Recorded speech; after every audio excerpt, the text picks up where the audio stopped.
Hello. Welcome to the Xirtus.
Synctank.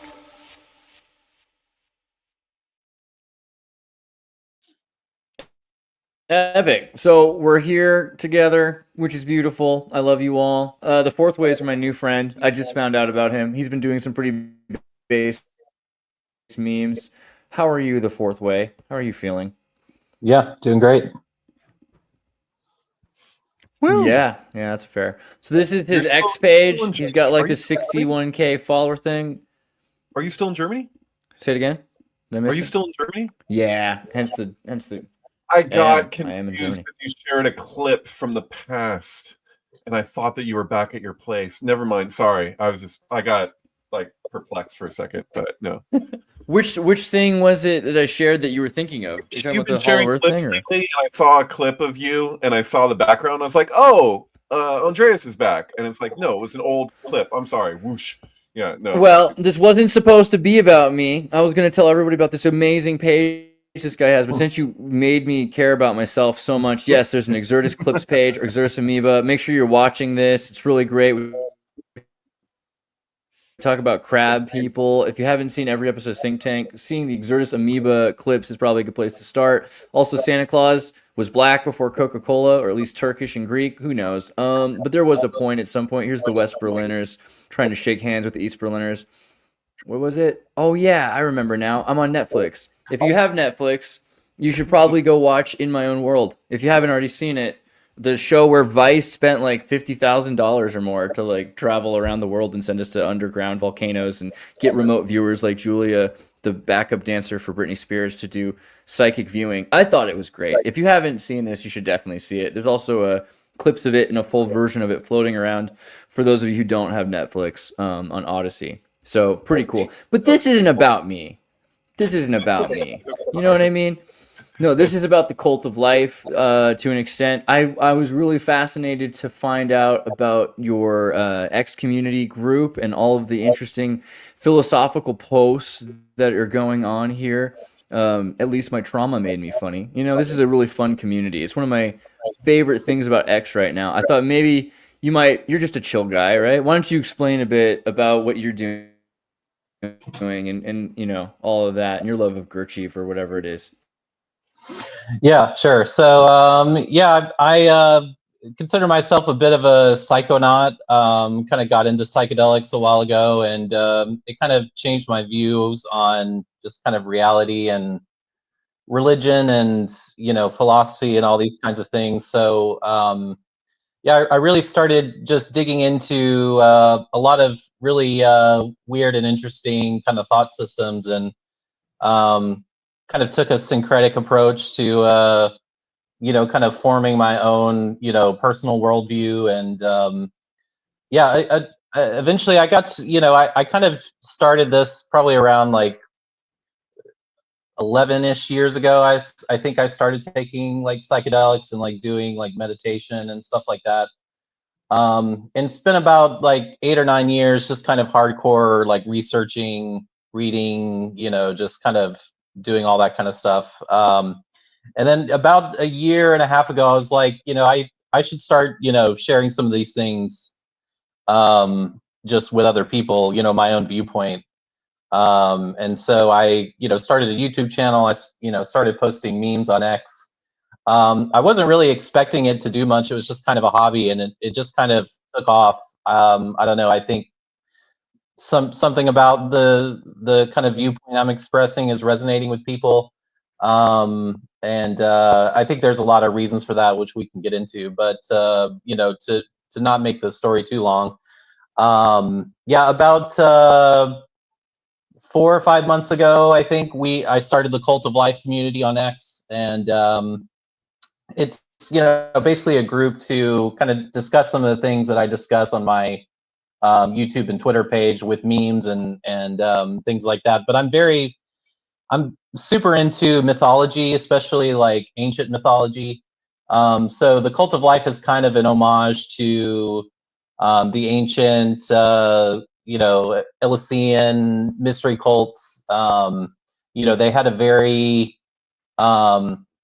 rigorous understanding of psychology, and especially how you could use mythology to essentially enact psychological changes and help people go through stages of life and in their psychological process through things like psychedelics and things like mythology and ritual and things like that. And I think that memes really tap into kind of this archetypical mythological story better than almost any other form today. And so I had a real love of the fourth way and Gurdjieff through kind of my studies, and Gurdjieff had this idea of different types of food, with kind of impressions being like the highest level of food. And so, I think of meme as an impression. And so utilizing those impressions that are, that contain a certain, what I call a psychoactive density to them. They contain a lot of, kind of per pound, a lot more kind of psychological and metaphorical knowledge. So, I feel like by dropping these types of videos, these types of memes, this, by creating this community, I am, essentially performing some version of like internet alchemy in a sense, trying to throw in some different ingredients to try to stimulate some type of reaction. So, I do that in a lot of different ways, but I think one of the methods that is very useful is laughter, because laughter can get into like these very dark areas of the psyche where a lot of people don't want to go, but they'll be willing to go there with you if you make them laugh. So kind of combining those elements and kind of putting in some different psychoactive ideas into the mix. That's just kind of what I like to do. So I have to ask my go-to Super psychedelic bass. question, which is, did Salvia divinorum get included in your Psychonaut adventures yet? no, I've never done that. I have to ask it. Yeah, you gotta be someone careful. brings up psychedelics, I'm the guy. Why is that the legal one? I'm with Dave Chappelle. I think all drugs should be legalized except for that one. Jay, thank you. I'm just happy to be part of this conversation. Super based. Well, yeah, there's a couple of thoughts I want to spiral off on that in terms of Gurdjieff. But before we get into fourth way, maybe David, you want to talk a bit about synchromystic symbolism, because I know that you're a big fan of the Sephirot. You use the Sephirot a lot as an example for manifesting and informing and road mapping. I'd say meta mapping. Do you relate that in a sense? Well, it's funny. Like when I first saw that you were the fourth way, when I first was introduced to you recently, I was like, Is that like the fourth kind? Is this going to be like kind of like an X-Files alien type of thing? And then I'm like, oh, okay, it's Gurdjieff. I like Gurdjieff. I'm not that familiar. I liked his Beelzebub book. I had a friend who had a copy, and I used to go to his house a lot, and I would read that. I haven't read the whole thing, but yeah. Have you looked at that? I'm sorry, you asked me a question, Andreas, but I'm taking a different. That'll fair. I'll take it. Go ahead. Ask that question. Are you familiar with his book on? That's so weird. It was such a weird book. Do you know what I'm talking about? Yeah, Beelzebub's Tales to his grandson. Yeah, have you read that? Yeah. Oh, yeah. That's it.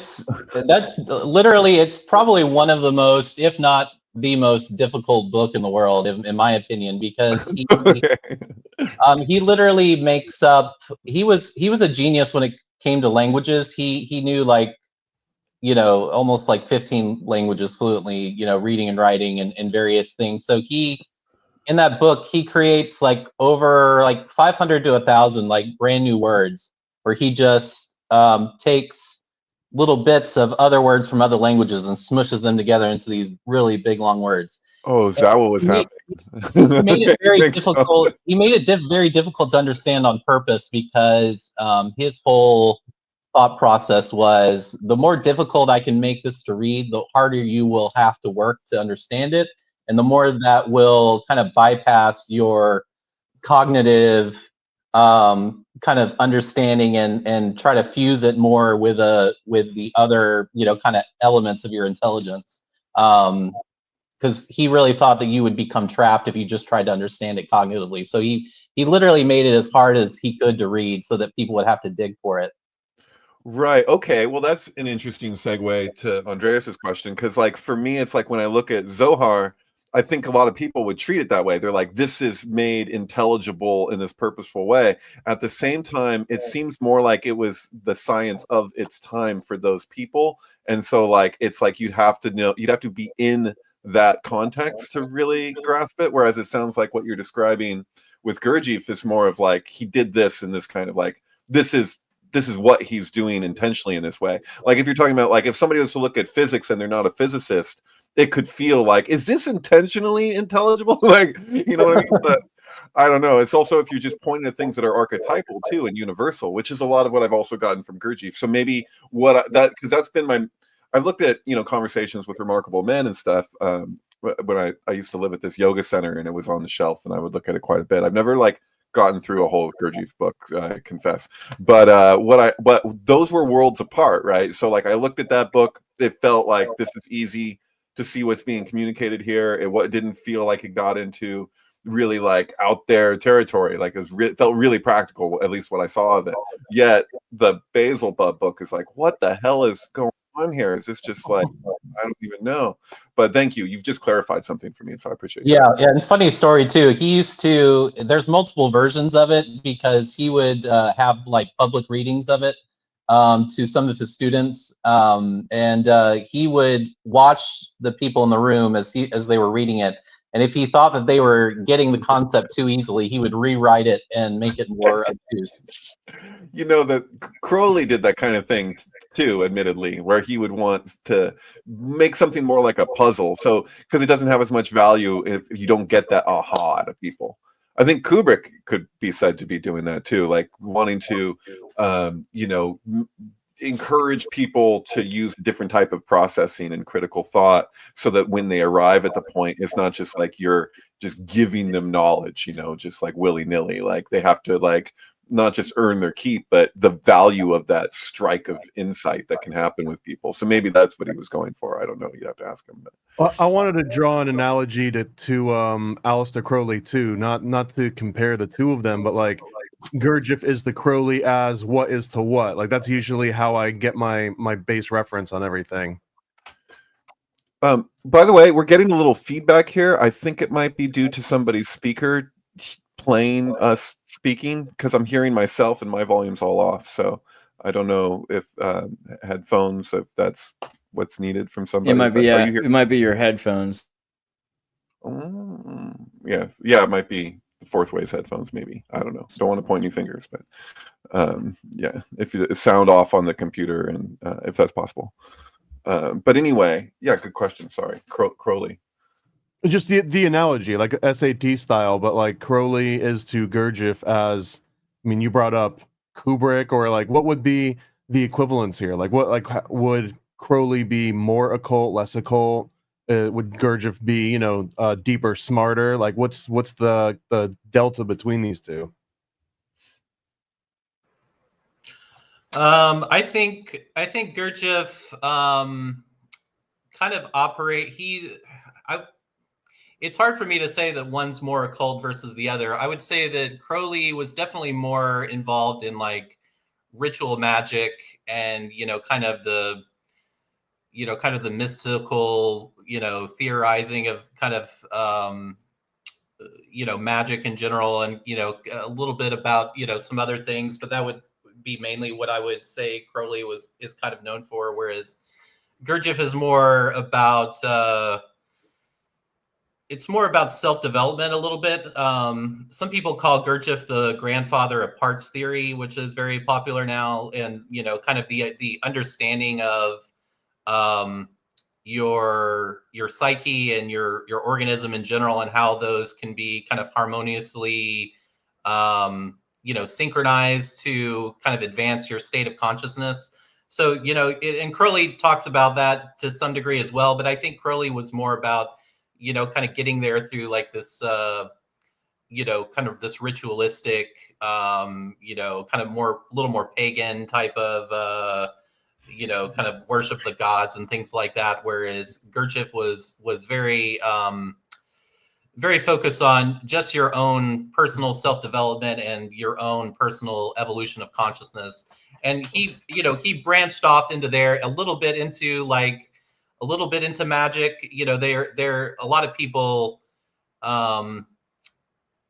called Gurdjieff, you know, a very high level magician himself, but he didn't really teach a lot about magic per se. And he also was very, he was very knowledgeable in Buddhism. He went to Tibet and you know, knew a lot of the Buddhists over there, was taught, especially in Buddhist medicine. So he was all the narcotics and like different psychedelics that the Buddhists were familiar with. Gurdjieff was very familiar with all of those types of things. So, but when it came to his actual teaching, he didn't teach a lot of that stuff, even though he was very well trained in it. What he taught was mostly a kind of self development system that could help you advance your level of consciousness to you know, like a almost like a Buddha or Jesus, you know, type of level. Like that's where he was kind of helping people get to. Wasn't he, correct me if I'm wrong, but wasn't he really influential for Est and like the stuff that went on at Esalen? Wasn't his teachings like very incorporated? Particularly Est. Am I taking that out of nowhere, or did I hear that? I'm not sure. Okay. Yeah. Seems like it. But yeah, could be. Yeah, for sure. He definitely influenced a lot of other things, like the Enneagram theory of personality. He majorly influenced that.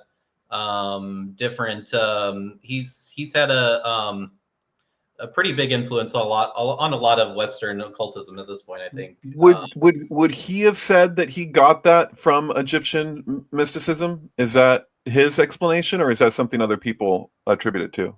So it's really unclear exactly where he got his information from. It is, if you believe his story, and, you know, I don't necessarily have a reason not to believe it, but you also have to understand that Gurdjieff was a bit of a trickster, and he would sometimes, you know, stretch the truth in order to make a point. So what was his story with the Enneagram? Well, it's kind of like Carlos Castaneda, though. Yeah. It's so according to him, he, in his younger days, he was he got involved in a few of the mystery schools, and from various religions like Sufi and Greek Orthodox and different things like that. And according to him, he met a group of people and eventually assembled a team of people called the Explorers of Truth, or something like that. Anyway, so he said what these people would do is they would all go to a mystery school. They would learn the stuff there. Then they would all get back together and share the information or from around all the mystery schools. And he said by doing that, they basically learned more in like a few years than anyone could have learned in a lifetime. And so after several years of like accumulating all of these secrets from all of these different mystery schools, he shows up sometime in the early 1900s in Moscow, and Moscow / St. Petersburg. He kind of goes between those two places, and he sets up, kind of this network with these very high level intellectuals, and he starts, teaching a very strange, kind of method that no one had really ever heard before, but it attracts some of the biggest minds in kind of theosophy was kind of the big thing at the time, and it attracted some of the biggest names that at the time in theosophy and some other kind of areas, and it really it was kind of a small circle at first. They didn't really do a lot of advertising, like. And in fact, it's one of those weird things. It's like they were literally trying to turn people away. Like if you did not have the exact kind of aim or motivation to join them, and you didn't have the kind of willpower to keep up the practice, like they didn't want anything to do with you. They would like cut ties pretty quickly. They were a very practical kind of group of people. But I think there's just something in the teaching that, continues to resonate for people. And it's kind of gained, more and more popularity over the years, and has definitely influenced a lot of different, kind of aspects of occultism. So what's the timeline? I have a couple questions for you. What's the timeline? Like when you say theosophy, like, is this Blavatsky time, or is this like offshoot? No, this is post Blavatsky. This is like late 1800s, early 1900s. We're talking Rudolf Steiner. Yeah, this is Nikola Tesla times, and he died in like the late 40s or something like that in the 20th century. Yeah. So like at that point, Frank Baum too, right? If we're talking theosophy, he's like, I think he predates Baum slightly, but continues on through Baum. So the Wizard of Oz is definitely reflective of Gurdjieff, and I think what I just wanted to say was that at the time, people were more and more interested in the convergence of mystic television, right? So it was always fun to talk to ghosts. And then also you had people really interested in therapy. So you had, in the beginning of the 20th century, a huge interest in psychology. And this was something where it was like, you could do this at home, I almost say. Like you once you were interested enough in psychology, you could do not just therapy, but collectively participatory work, and to have a relationship directly, because therapists themselves could be friends. Esalen does connect to Gurdjieff in a lot of ways, because all of a sudden people were trying to use this in a self-aware way. And before that, and even during this, you have intellectuals who are sort of licensing therapy and saying, well, you shouldn't understand it too much because that'll ruin the element of surprise as I'm trying to manipulate your mind through these processes. And that was the opposite of what Gurdjieff was going for, which was that you would be self-aware of what's happening as it's happening with people that know what's happening. And at a certain point, everyone in the world would be, well, more and more people would become self-aware. And this would replace the need for esotericism with exoteric.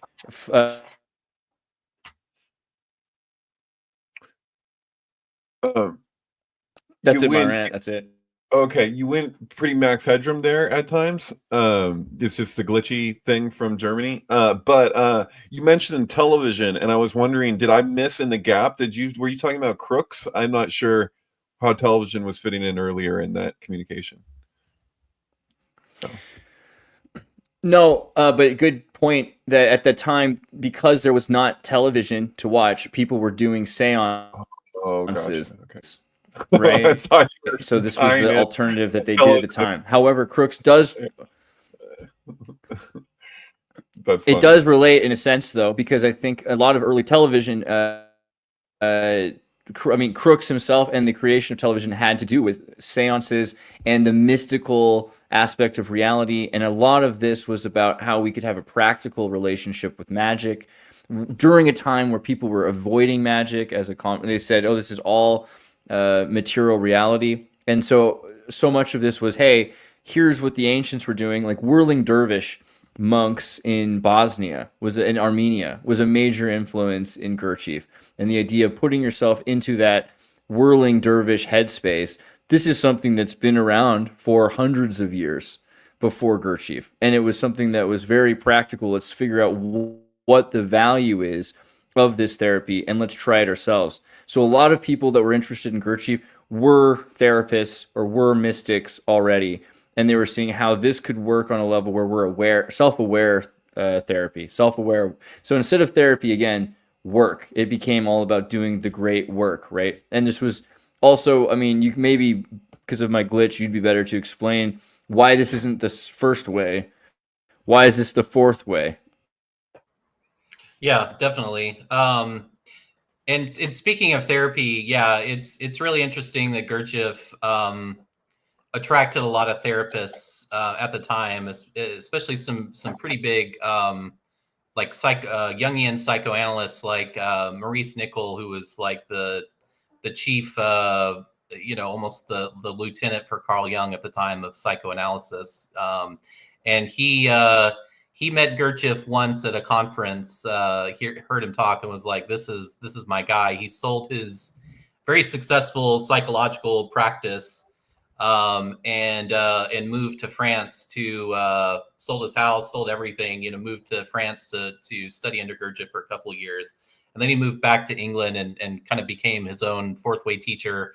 Ended up influencing a lot of people, over there in England with, different things about the fourth way philosophy. But yeah, it's really the reason Nicoll, I think, was interested in the fourth way is because he had learned a lot from Jung, and he he had enjoyed psychoanalysis, but he thought that there was something missing, and he couldn't quite figure out what it was.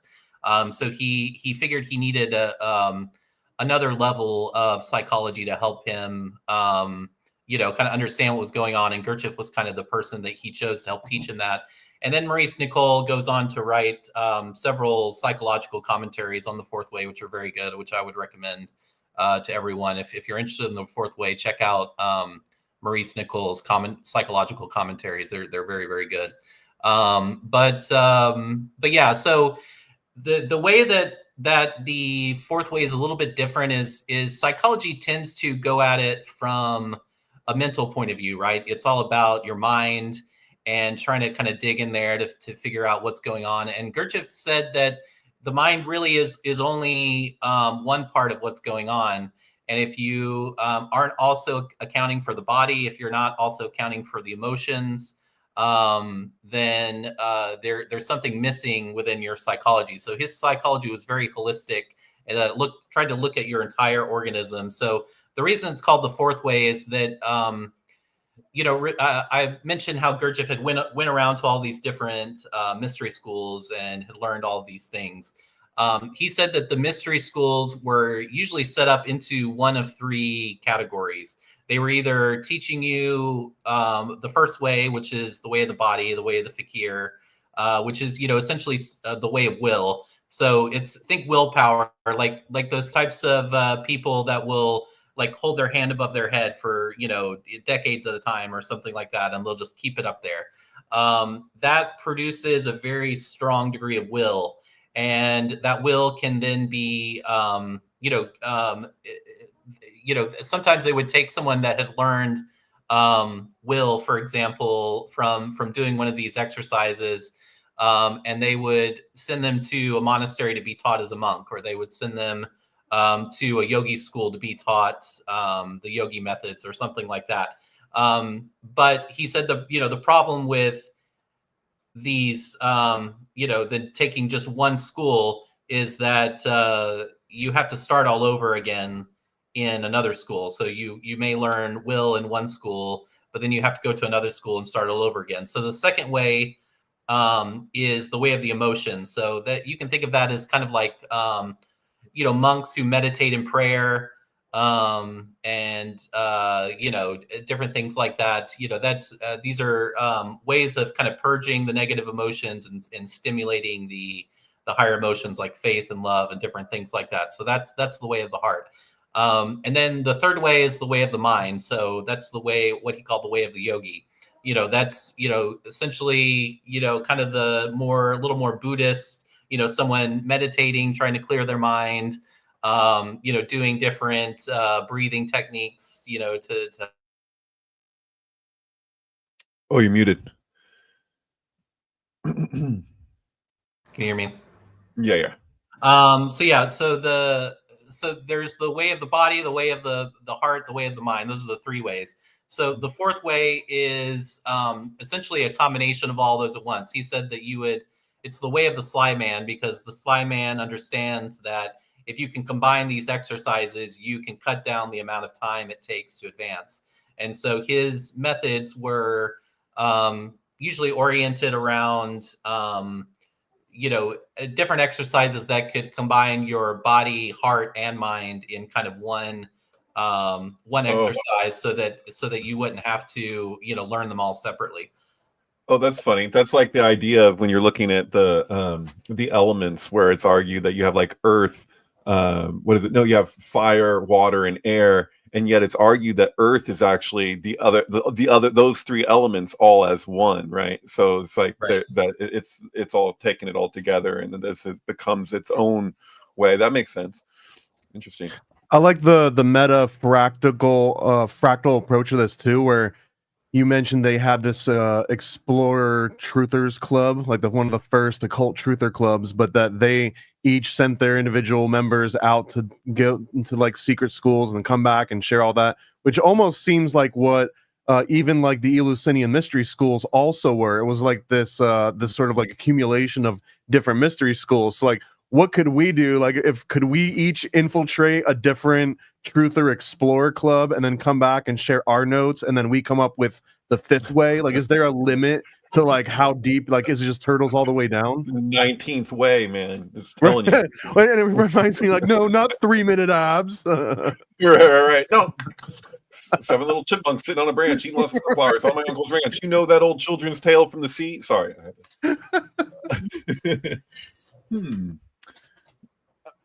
Fascinating. So my question to you too, I don't know, like when you mentioned theosophy, you said he's heavily influenced by theosophy, and I'm thinking at the timeline like Rudolf Steiner feels resonant from what I've seen, but you're saying also that they went to these different mystery schools. Like when you look at theosophy, you see that it incorporates so many different schools of thought, but it's very articulate in particular, like the specifics of what it's drawing from as it's doing it. You'll see the same thing with like Scottish Rite Freemasonry, like in Morals and Dogma. Like it's taking from all these different places and it's extrapolating from all of them all at once. Oh, he's not allowed to. Okay. So, my question would be, do you know what specific mystery schools that they were going to? Like, does Gurdjieff speak to like what the particulars of that, or is it just kind of vague? It is. So it's funny because he is influenced by Blavatsky. He actually says, because I think Blavatsky was about maybe 40 or 50 years before him or something like that, and he maybe more. I don't know the exact timeline, but I do know that he read her story about, because apparently she went to some different mystery schools in India or something, and that's how she learned a lot of the things that she learned. And Gurdjieff said that he actually believed her and went to try to find some of the same schools that she did, and he couldn't find them. But he did find other schools, but he couldn't find the ones that she talked about. But the ones that Gurdjieff talked about, no one's really been able to find either. So we don't really know. Like he talks about something called the Saramong Brotherhood, but no one's really been able to turn up any evidence that existed. He talks about certain Sufi mystery schools, but he doesn't really name specifics. So yeah, it's certain people I think have written some books like where they've tried to investigate some of the sources of his knowledge, and I think they've turned up some things, but it's really still kind of vague exactly You which know what? he was related to.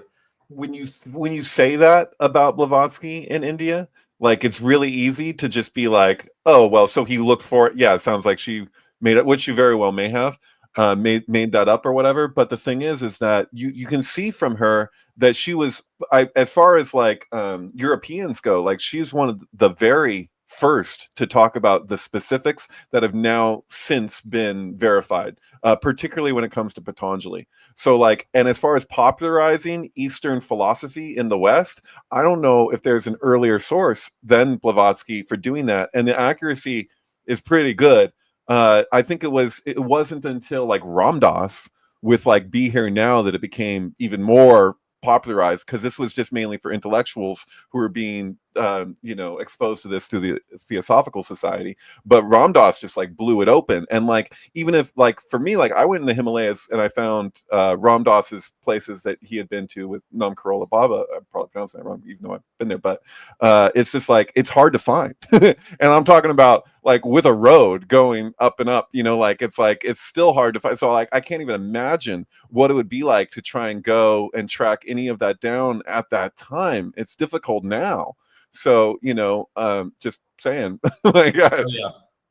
I'm sure it was, and yeah, one of the things about Gurdjieff as well is that he realized that a lot of these mystery schools were going away. Like a lot of them were just disappearing because either they were going further underground or they were not getting the students they needed, those types of things. So his part of his mission was to kind of save some of these nuggets of wisdom so that they wouldn't disappear forever and be lost. And it's funny, he really develops a kind of a systemized approach to it, but even he understands that there are missing pieces to this.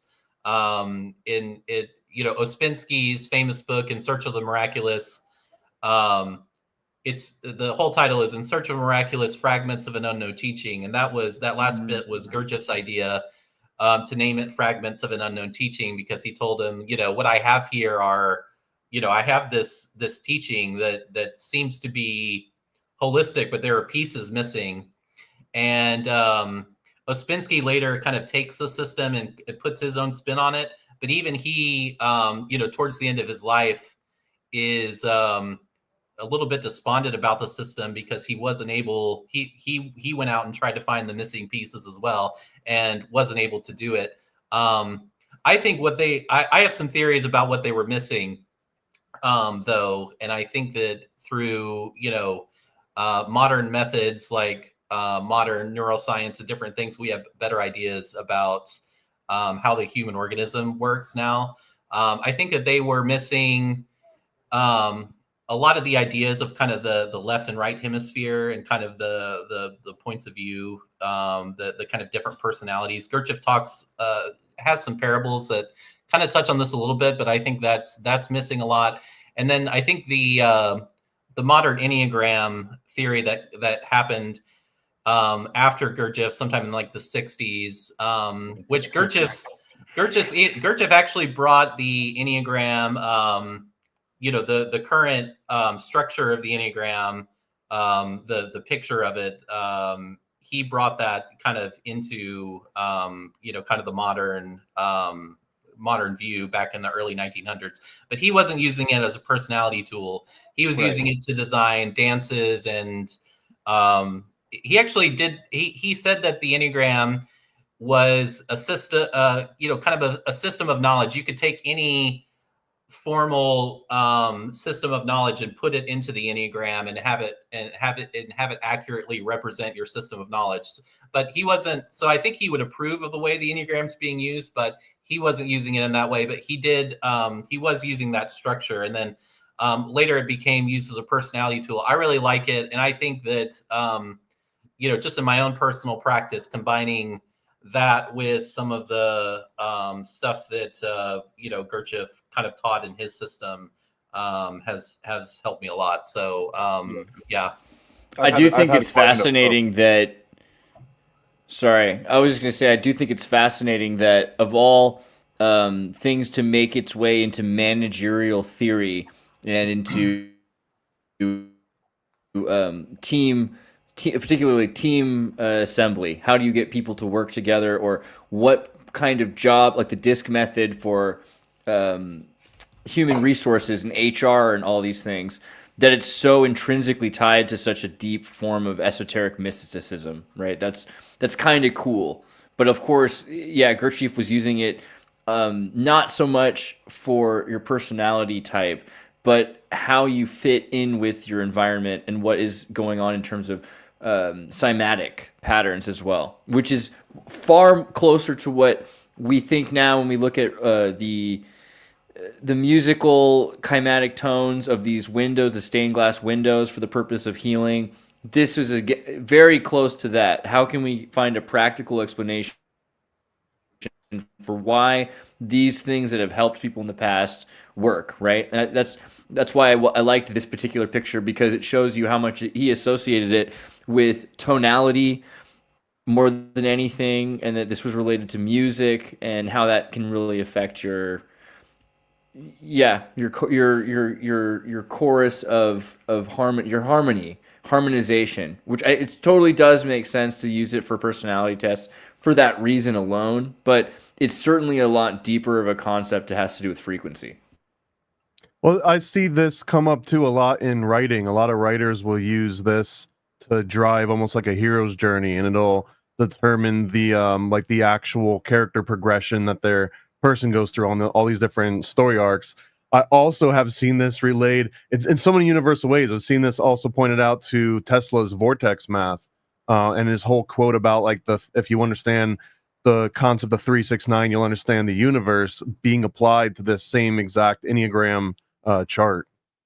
See, that makes sense. Like I could see that application. I took a class on the Enneagram at one point. I was in ministerial training in my late 20s, early 30s, and like there was a guy who was in my class who was like he led courses on the Enneagram, and I went to a couple of them, and like I got to admit, like I had this big aversion to it because I don't always like astrology does this enough. Like even when you're just saying people are their sun signs, when you have this whole composition that makes up who you are that's so complex, and like ultimately wouldn't it be kind of like biological, like in this way that we compartmentalize it? I have an aversion to that, so I was kind of turned off.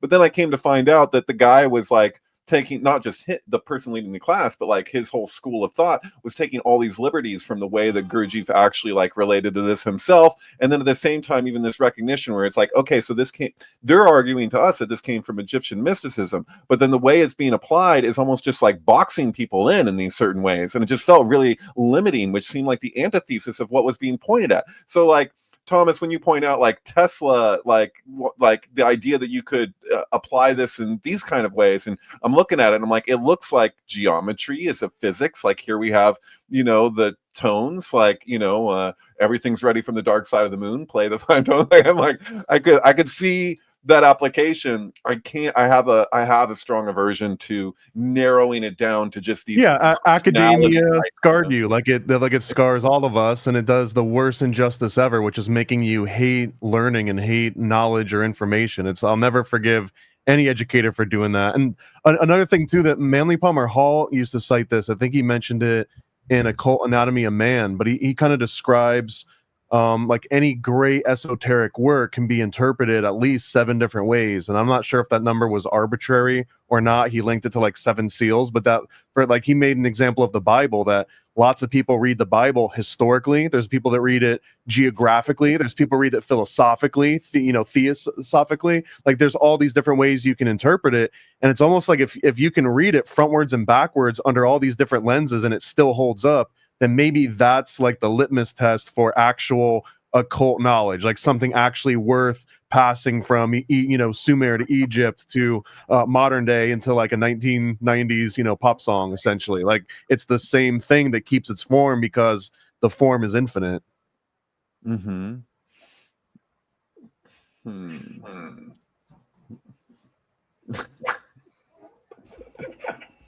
Well, when I think also of Nikola Tesla's connections, there's definitely an interesting like ships in the night, if not connections, because Tesla's what, 10 years, born 10 years before Gurdjieff, and by the time that Gurdjieff is becoming popular in America, Tesla's already well established amongst, he's in Colorado, and he's gone through a lot of the places where theosophic schooling was really common and popular with the elite, particularly people that he was surrounding himself with, J.P. Morgan, etc. Some remarkable people.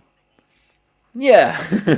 Also, his obsession with electricity and with energy, it seems likely that he would have had some crossover or awareness, if not directly of Gurdjieff himself, then at least of the milieu of that zeitgeist was happening when he was around. And you have Sam on Ver, right? And so that was something that was particularly interesting as well to Tesla.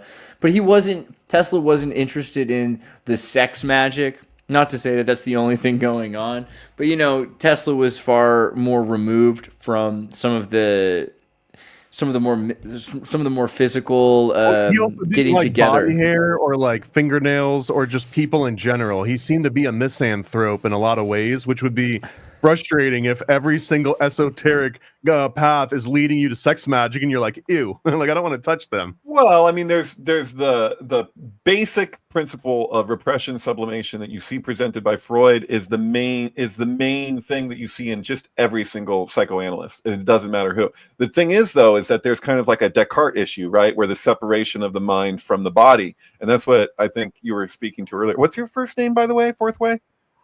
Tyler. Okay, Tyler. He's fourth. Yeah.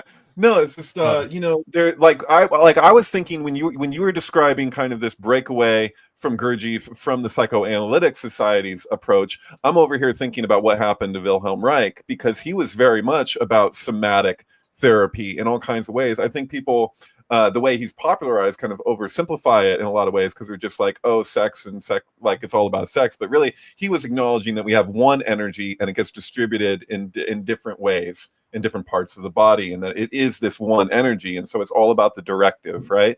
So like, if you miss the implications of that, you kind of miss everything. And this isn't something that starts with the Psychoanalytic Society. This is ancient wisdom, right?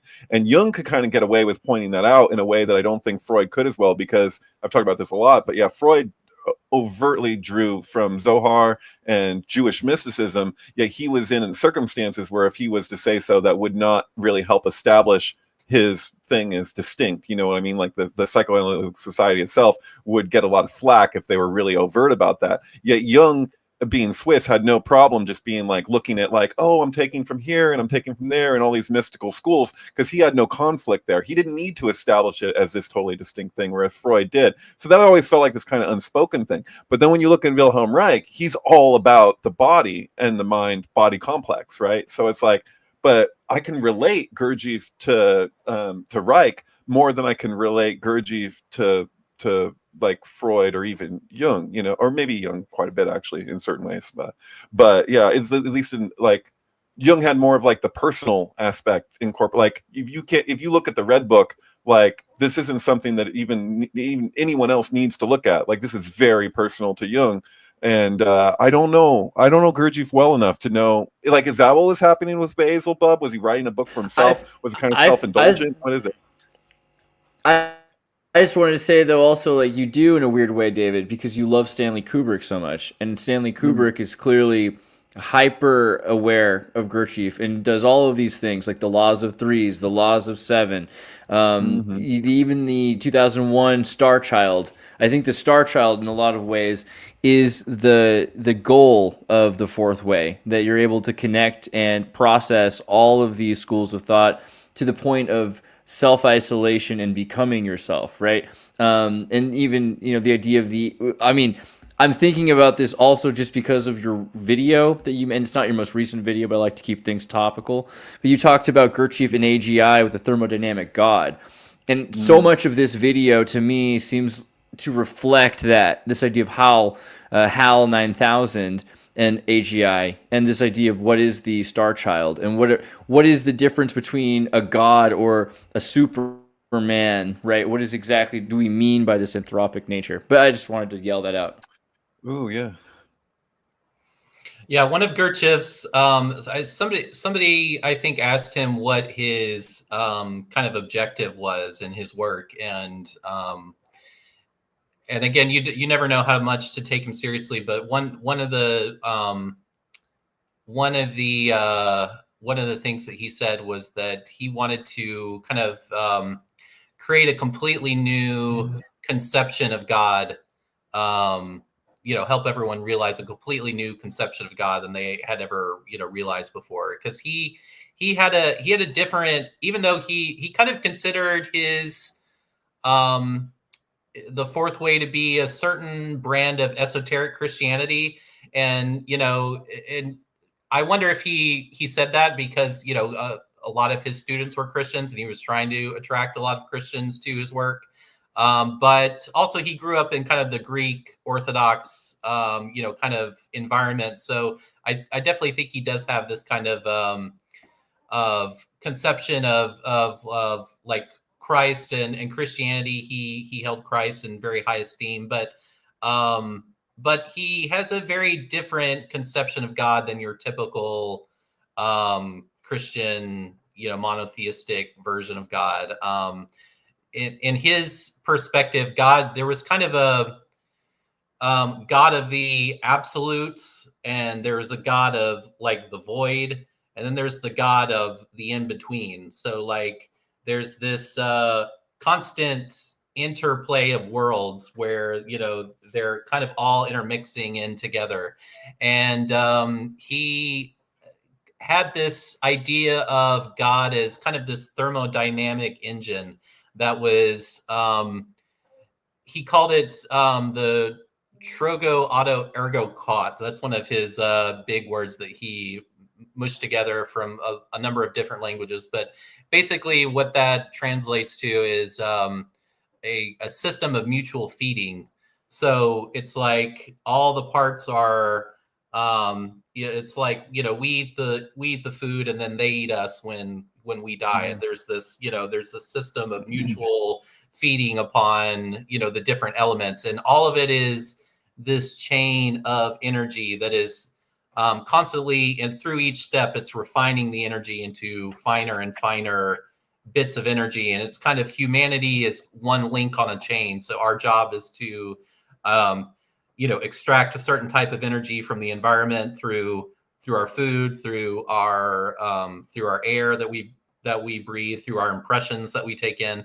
And we're taking all of these elements, and they're kind of combining in us like a factory that is, taking in these raw materials, and then it's transforming it into a higher level of energy. He said, the main problem with humanity is that it's almost like we're a factory that produces just enough to kind of survive, but it's not making a profit. It's not, it's very inefficient. There's a lot of, kind of corruption and, just kind of waste that happens. But if you can kind of, if you can improve the conditions of your factory, if you can improve the efficiency, then suddenly you're producing a higher level of energy that is both beneficial for you. You can, you have a profit that you can use to go spend on other things. Plus, it's also benefiting the world at large. And that's what he thought that humanity's purpose was. And that's kind of what he was trying to catalyze, is this kind of change in the overall, kind of efficiency of humanity and how we transmute this energy. I feel like Will respond to this, but I feel like a lot of the things that you're saying, one could make the argument with David Koresh, but at the same time, they're worlds apart. Like earlier, Thomas, when you were talking about interpreting the Bible and stuff, I was thinking about like what Will might be thinking while watching this, in terms of, because it's like because there's He more. interpreted it through like sick guitar solos. I think that was Koresh's particular lens. No, there's just I don't know. I've been exposed to some stuff because of Will. So like he has like these different like I don't know, from the freaking FBI or whatever, but he has these transcripts of like what David Koresh's trip can't spiritually, yeah, totally. But no, it's just I've seen things there where I'm like, oh my god, like no wonder like they didn't want a lot of David Koresh's ideas out there because for a variety of reasons, but a lot of it was just interpreting the Bible in like radically different ways than had been traditionally done, and so he kind of like customized his own approach, but yeah, no, it's just as I could say a lot of things in response to what you're saying, but like that was kind of where I went in a second. I was like, wow, you're kind of like all this stuff could be translatable in a different way too, but yeah, I don't know. Will's laughing out loud. There was something else that Tyler mentioned about how Gurdjieff kind of saw that, I don't know if he knew in his lifetime, but that soon all the secret mystery schools were kind of going out of fashion, or at least the way that they had known to be. So I wonder, like, are there any modern day secret mystery schools that would, impress Gurdjieff? Or would they all just be like incredible downgrades from where they're at? Like, does he just have to join like a Masonic lodge and do the best with what they've got there with the mashed potatoes? Did they potatoes? fill out a bachelor, or did it just recede from the public? Like, did they go more? They're like, oh shit, we're getting too much exposure. We need to kind of like draw back. Heavily criticized, just to serve an example. I know this heavily criticized by John Allegro and his whole like Sacred Mushroom of the Cross, and even Robert Gordon Wasson. They all mentioned this phenomenon that like if Jesus was a mushroom, or if all of these ancient religions really were based on like, well, I'm just saying, I'm leaving a little bit of room there for you.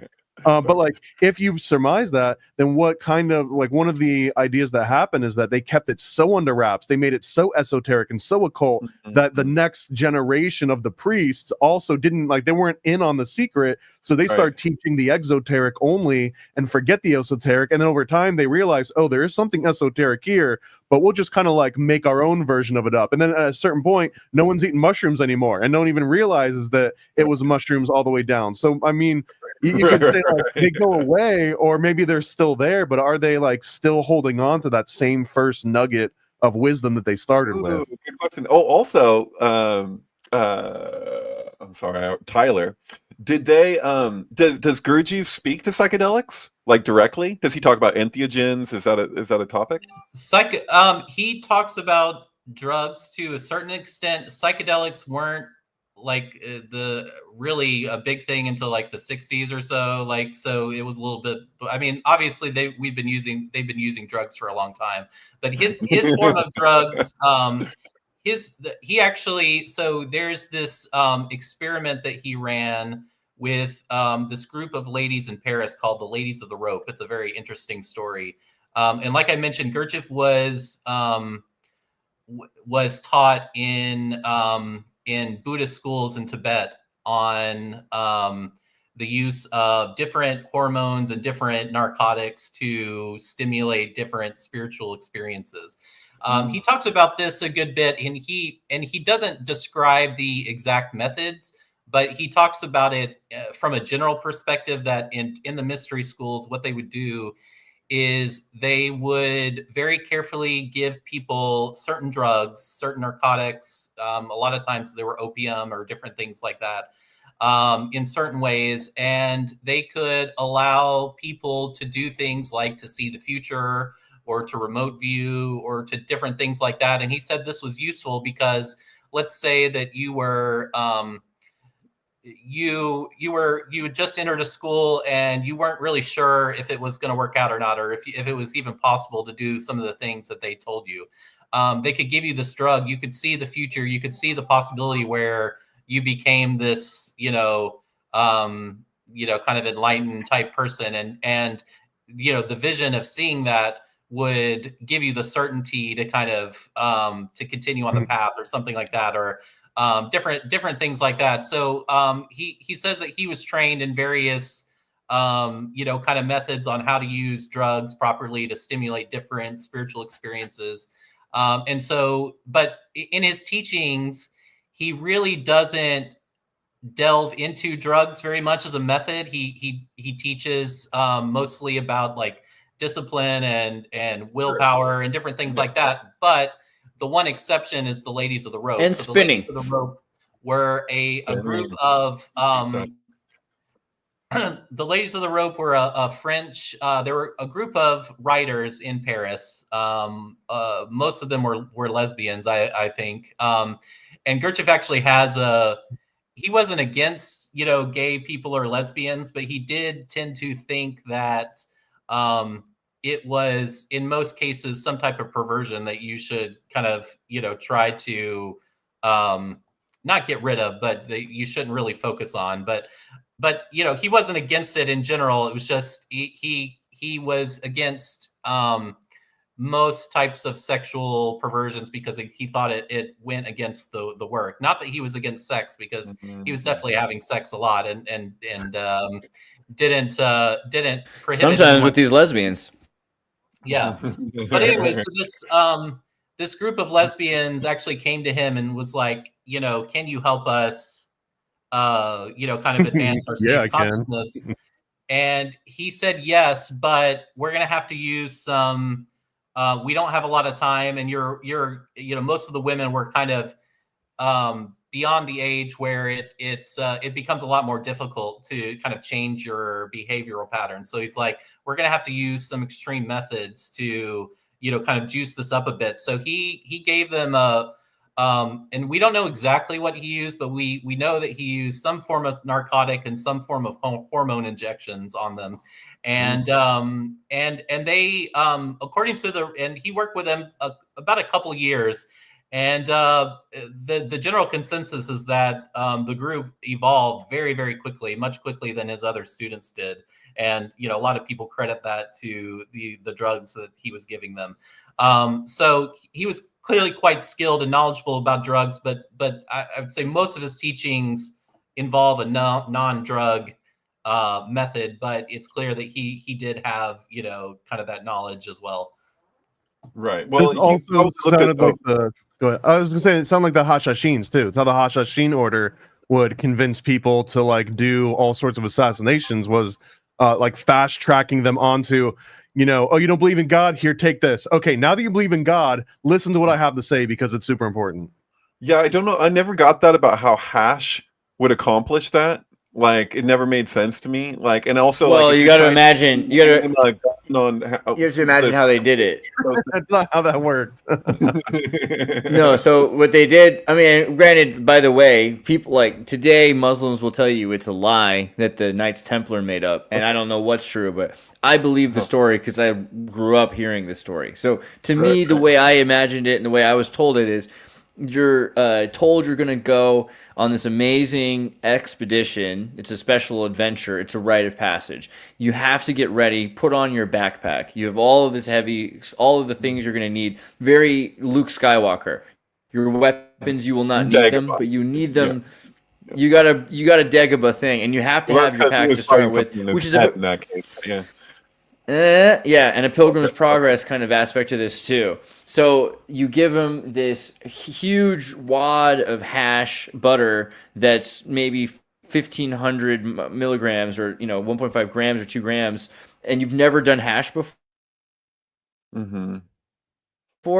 There's something that happens. I don't know if you've ever eaten one of those edibles from Wham in Santa Cruz, but you can just fall into your chair for 1,000 years. So if you take that and you just start walking. You just start walking with them, and you're carrying all this stuff, and you're getting more and more fatigued and more high without understanding why. As you're getting further and further, you're getting closer and closer and higher. You're going up this elevation till you get to the top of the Pyrenees, or there's other places that they do this, but that was the original.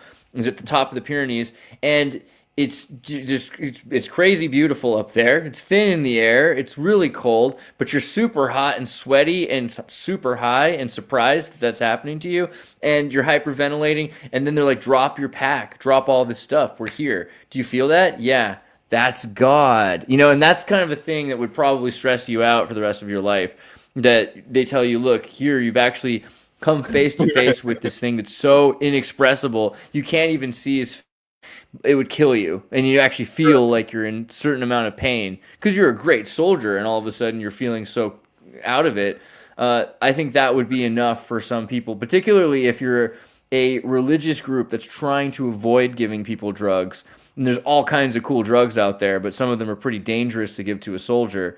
You know, we found that out in the 20th century a lot in America. So if you give this one time to, I mean, they're not allowed to drink. Muslims aren't supposed to drink alcohol. So this is just this one time experience for them. It should be really intense. It should be really stressful. And after that, yeah, they feel like God is with them because they didn't die that time. It was so scary they thought they were supposed to die, right? Thank you. Yeah, I was mostly joking, but that's good to hear the context there. Yeah, somebody says philosophy, baby. Marco Polo's recounting, which is probably largely emphasized, he like threw a lot of his own flair into that too. But he described that they would get kidnapped and then given hashish and wake up inside this completely artificial environment that had all sorts of like figs and nuts and fruit and like literal rivers of honey and milk. And when they came to, they would be told, you already died. Like, you know, sorry, you're in heaven now, though. Nothing else to worry about. Here's God, that weird feeling you've got. This is God. But we're going to send you back into the world. We're going to restore your soul back in your body and send you back out to do this one mission. And only if you complete that one mission do you get to come back to here, literal heaven with literal God. Like it was a way to get over anyone's sort of like skepticism. It's like, here it is. Like, we're proving to you that heaven and God exist. Now go do your job. Right. That was the narrative that was communicated in Manson's court trial, right? Was like they're basically saying that he did that with the quote unquote initiates or whatever, you know. Very, very relatable. But then, like, I was gonna say, like, looking at Gurdjieff, like, you know, him being familiar with theosophy in the way that he was, and Blavatsky's familiarity, and not just her, Steiner too, with the Yoga Sutras, it would make sense that he would be hip to the fact that there's that sutra, I think two, or at least one, that speaks to entheogens, psychedelics being used as a means towards at least the lower levels of samadhi. So, but only taking the aspirant to a certain point.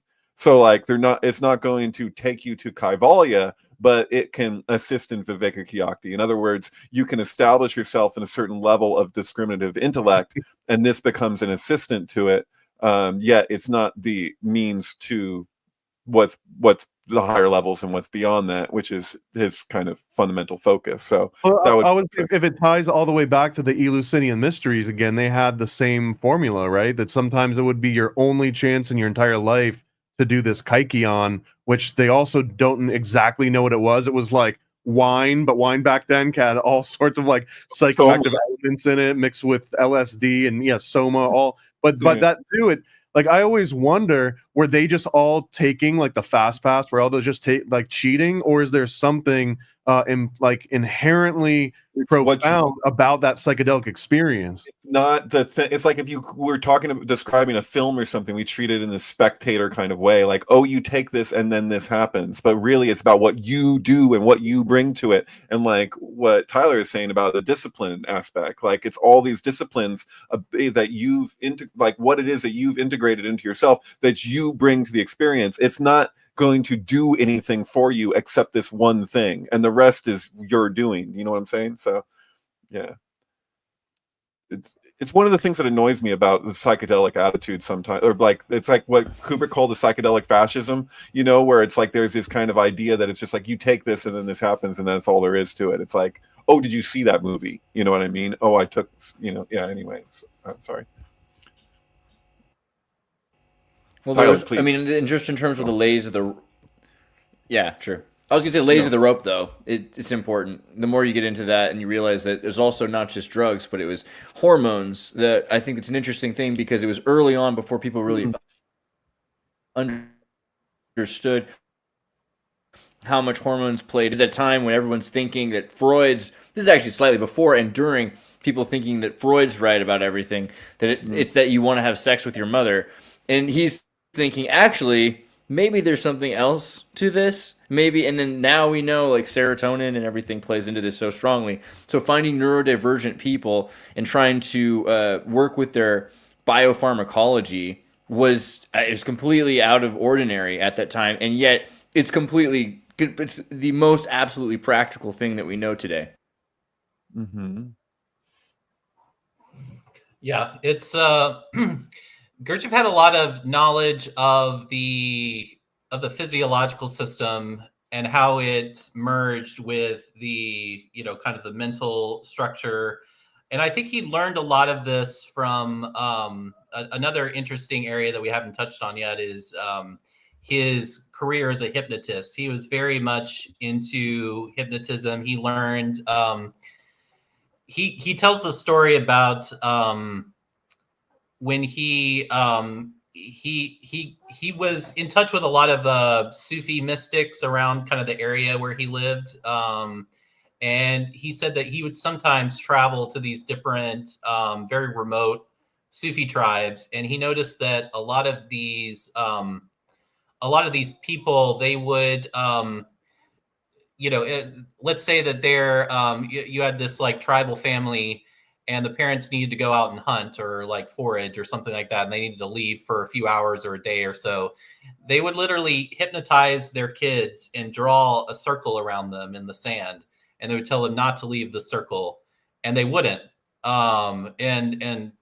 It's because that they had developed this very complex system of hypnotism, and he asked them to teach it to him. And so then he learned all these various things about hypnotism, and then that's part of what he did as a career to make money in his early career. Is he would just go around to different towns and hypnotize people that wanted to stop smoking or to lose weight or different things like that. But I think what he discovered while he was kind of doing these hypnotism experiments is he learned a great deal about kind of the subconscious and how it functions at a very detailed level. And who knows what other stuff he might have learned that way too. I mean, you have people like Dolores Cannon and various people that kind of talk about how they've learned various things through various trance states. But Gurdjieff developed this ability to he knew about Mesmer, for example, and kind of his ideas about animal magnetism, and he didn't think that he thought it was a good start, but he didn't think that Mesmer really understood at a deep level how hypnotism really worked. But someone like Gurdjieff, the reports of him from people that met him everyone says that he had an extremely high magnetism. It's almost like if he asked you for something, or he even just like looked at you, like no one could resist him at all. It's like he had this insanely powerful animal magnetism. Are you saying something beyond charisma? You're saying he literally had a magnetism. Yeah. Like people report, like just looking into his eyes, they would come away like thinking like, I've never seen eyes like that before. I feel like I've just like looked into the face of God or something like that. Like people would have that experience with him pretty frequently. Some people like that can be more in obscurity. They're not always like these prominent figures that are really well known. Like I've had a few experiences in my life. Like once in India, it was somebody who was assisting Amachi. So I never had this with Amachi. I had this with somebody who was helping people to Amachi, and her freaking eyes, man, like just being in her presence. I was like, and that tripped me out because I was like, everyone's going to see the guru, so to speak, and like I was like, dude, the aid in this one place, I was like, oh my god, like just being around her. Although I did have that with Eckhart Tolle. I met Eckhart Tolle once at Mount Madonna. They had a retreat, and just being in his presence, like just for a moment, I felt like I got Shakti pot. Like I was just like, like that can happen. But yeah, it can happen. I've had it mostly with women, actually, more than men, where it's just like there's like a literal magnetism. I'm not talking about charisma. A lot of people can have charisma, political figures, actors, whatever, musicians can have charisma. It's something different where like, that's why I was like asking, like literally like an energetic thing where you come in contact if you're in the physical presence of it. And it's like, I don't know if it's like something to do with what's happening with their electromagnetic energy field, but if you're like close enough to it, you're like, whoa. you know. There's a thread here from like I'm just gonna make up the thread, but it's like Franz Mesmer, animal magnetism.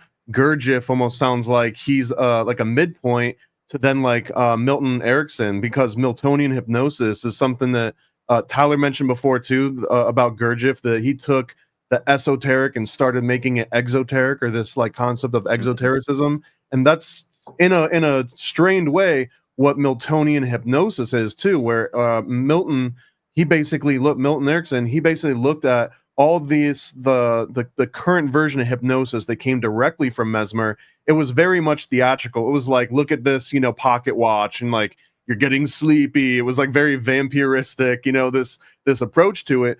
But Milton, he decided to make this more conversational, to where you could be hypnotized in a casual conversation with him, and it wouldn't even have to be secret. Like, he could actually tell you what was happening as it was happening. So I don't know. I think there's a really interesting thread there between Gurdjieff and hypnosis. There's very different forms of hypnosis, right? So like Darren Brown can show you that you could technically hypnotize somebody just with the power of suggestion.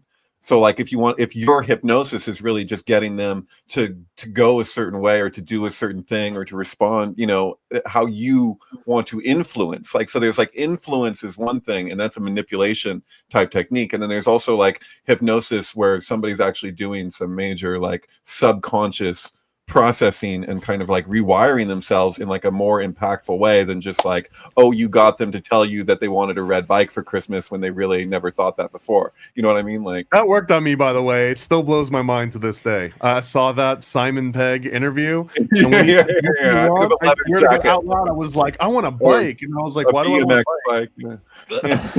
But I think also Gurdjieff talks about self-awareness during the process, right? And this leads even past Milton towards Grinder and Bandler's structure of magic and neurolinguistic programming, that you can be self-aware during the hypnotism, that you can be participatory in that process yourself. I think that's, again, something that wasn't common at the time. And yeah, that's directly out of the Palo Alto group, which Milton, from Milton to Bandler and Grinder through the Palo Alto group. That I don't know if you can hear my phone, dude, but Brittany's been blowing me up this whole time, sharing links from somebody she wants me to look at that I thought was involved with Gestalt therapy, but something else. But I'm just like, my phone keeps going, boop, boop, boop, boop. I keep looking over, and it's like, Brittany. Okay. I can't use my Facebook, so I'm not sure if that's what's going on. No. Shout out to Brittany for sure. Yeah. No. Shout out Brittany. Yeah. She sends me great stuff. Yeah, but I would recommend also. Yeah. Edward Bernays books that are super rare. She sent me recently, The Engineering of Consent, which also feels very applicable here. So like talking about the engineering of consent. Is that hypnosis, or what is that? Or you're working on people's subconscious, like, but is it going to be there's the thing is, like, when it comes to hypnosis, like, is something moving you in a natural direction, or is it moving you in more of like an unnatural direction, or I don't, Yeah, a mechanical direction. And that was Gurdjieff's idea, was that, and I think that he picked up on this from his work as a hypnotism, but his whole idea was that humanity in our normal everyday state is in a state of hypnotism. He kind of described 4 levels. So the lowest level is like when you're asleep, you're purely asleep. The next level is what he called waking sleep, which is kind of where most of humanity spends its days. And we don't even realize that our normal waking state in general is a form of hypnotism. And then a level above that is kind of self-awareness, where you kind of have control over your own, kind of manifestations. And then the 4th level is kind of this more of an objective state of consciousness, which is kind of aware of everything and it's as it is, kind of seeing things as they are. And so his idea was that, essentially what hypnotism was doing at a mechanical level is, like, let's say that I hypnotize you to stop smoking. What I'm doing is I'm going into your subconscious and I'm taking one of the various parts of your subconscious and I'm telling it, and I'm identifying which part wants to smoke, and I'm telling that part, no matter what any of the other parts tell you, when it comes to smoking, don't listen to them. And so that part will essentially close itself off from the other parts and will obey this one particular task. But the thing about hypnotism, I think, that Gurdjieff discovered is that we really have all of these little hypnotisms working on us all the time. Mhm. And they work in a very systematized way. So systematized, he could literally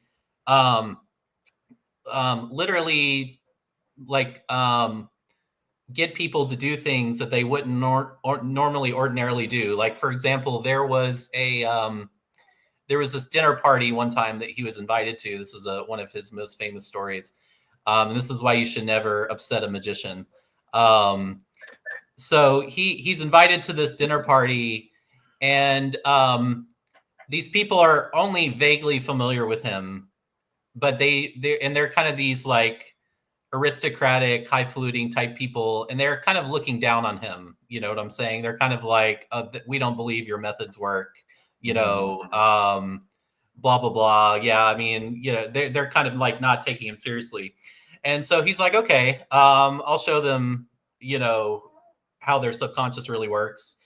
And he then proceeds, and this is one of the other things about Gurdjieff. He's a little bit of a scoundrel. He's a little bit of a trickster.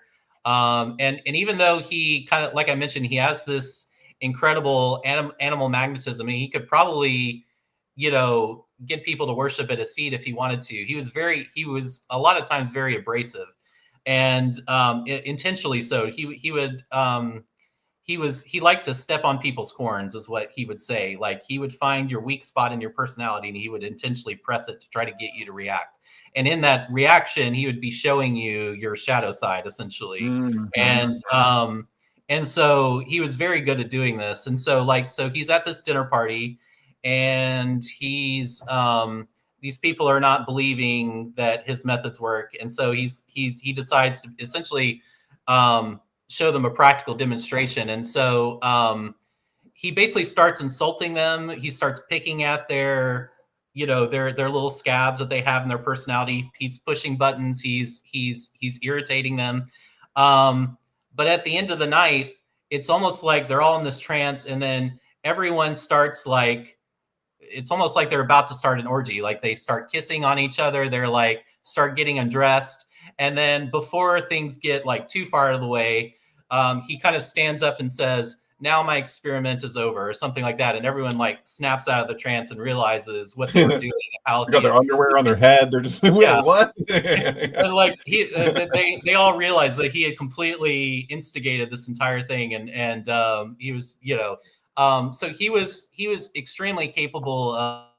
If he wanted you to do something, he could get you to do it. And it's a good thing that he, in general, like all the stories of him kind of doing this, he was doing it for a greater good. He didn't like do it for if he was an evil person, he could have definitely used this in a very bad way. But he usually used it to kind of demonstrate to people that their shadow and their chief feature, as he liked to call it, which is kind of your the chief flaw in your personality that makes you reactive and hypnotized. And so his kind of goal was to like show people this mirror and try to wake you up, kind of get you to be horrified of yourself. Right. Is this like that book Pimp, like by what's his name? Iceberg Slim. Iceberg Slim, where he's basically like, you're either a hoe or you're a pimp. And he was like, I thought I was a pimp, but it turned out I was a hoe. Like, because he's like talking about like the hierarchy of society and the way that we relate to ourselves, and how it's kind of like and I mean, Crowley used to say, you're practicing magic anyway, you might as well do it consciously. So it's like, and this speaks to this idea that it's like how something that like somebody could be treating, like, I think even Freud would argue that what he was trying to do with psychoanalysis was something for the betterment of people, like developmental betterment. Yet you look at like what Bernays did with it, and it's all like used against people and against their own development, like taking advantage of the way that he got people to buy soap. Right. And actually, I am a bit of a Bernays sympathizer to a degree, because I just saw this one interview where he's just like, I couldn't believe people were this gullible. I just really thought that they'd catch on, and then when they didn't, I was just like, really? This is so obvious. It's in total plain sight. I think there's like an interesting note here, and even Andreas kind of pointed out a little bit earlier about how like even the Enneagram, one of the main places you see this show up is in like business courses. Like, how can I sell you this washing machine for 20 extra bucks? Enneagram, I can figure out. And but this is a weird sort of thing that happens. Like NLP, for example. NLP, you'll see it used in sales tactics. If you look at like Bernays and you know, propaganda, but there's a slightly modern version that gets a lot of credit too. Robert Cialdini's book on influence. All of these are usually seen in one of two categories. It's either in self-help, like I'm trying to get over some weird personality flaw or like a fear that I've got, or it's the sell people things. But I think it's just because they're so potent, those are the two most practical ways that people can like flex that new skill or that muscle, because we don't really have the same sort of focus on things that don't directly fit into like a capitalist system. So if you can show like, hey, this thing makes you money, now it almost proves it. Like it's not that the thing itself is being used in a bad way. It's just like that's how it expresses itself in this system, which shows merit, which shows when something has a practical use, it's therefore more real than something that doesn't. Right. Do you guys mind if I take like 1 or 2 minutes to share a story that I may have shared with you before, but it's so insanely applicable, I feel like I have to. So like you're just looking at that book from Grinder. What was the name of the people who founded NLP over there? The structure. How can you ever forget? It's called Grinder. How can you ever forget John Grinder? Well, I almost said it, but then I was like, is it really that? Yeah. So I have a copy of this book. It really is, and not only that, he started Quantum. Well, he didn't start it, but he was part of Quantum Leap Incorporated. Started in 1987, which just barely predates the TV show Quantum Leap. And what is the TV show Quantum Leap about? If not, let's just think about that for a second. What do they do in Quantum Leap? They touch the lives of others. Okay. Let's be clear, that is the inspiration for Quantum Leap without any question in my mind, but like in Bandler. And so a friend of mine, Dawn, she knew these people. She studied with these people directly. And like, you know, she's an older woman. I stayed on her property for a few months in Oregon. And there was this guy who's a big piece of property. I was actually like in a boneyard of old vehicles from like the 40s or something with my tent. Like it was like, I think it's about 100 acres or something.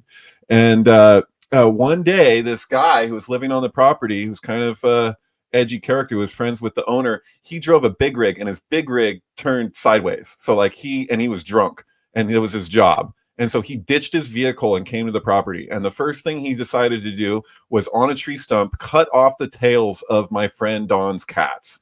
And so like the cats came running up, kittens, and they didn't have tails, and they're splurting blood everywhere. And it was just like, oh my God, what's going on? And so you know, he called up my friend on the same property. Like, so he had a phone at his motorhome type thing, and he called up hers and was just like shouting at her. And she was like, I have to go talk to him. Like, and he is being insane. He had a big old fire pit going in the middle of the day when this happened. It was just like, shit. And I was like, I'm going with you. And she was like, you really don't have to. Like, you shouldn't. And I was like, no, I want to. And what I watched happen was one of the most craziest things I've ever seen in my life.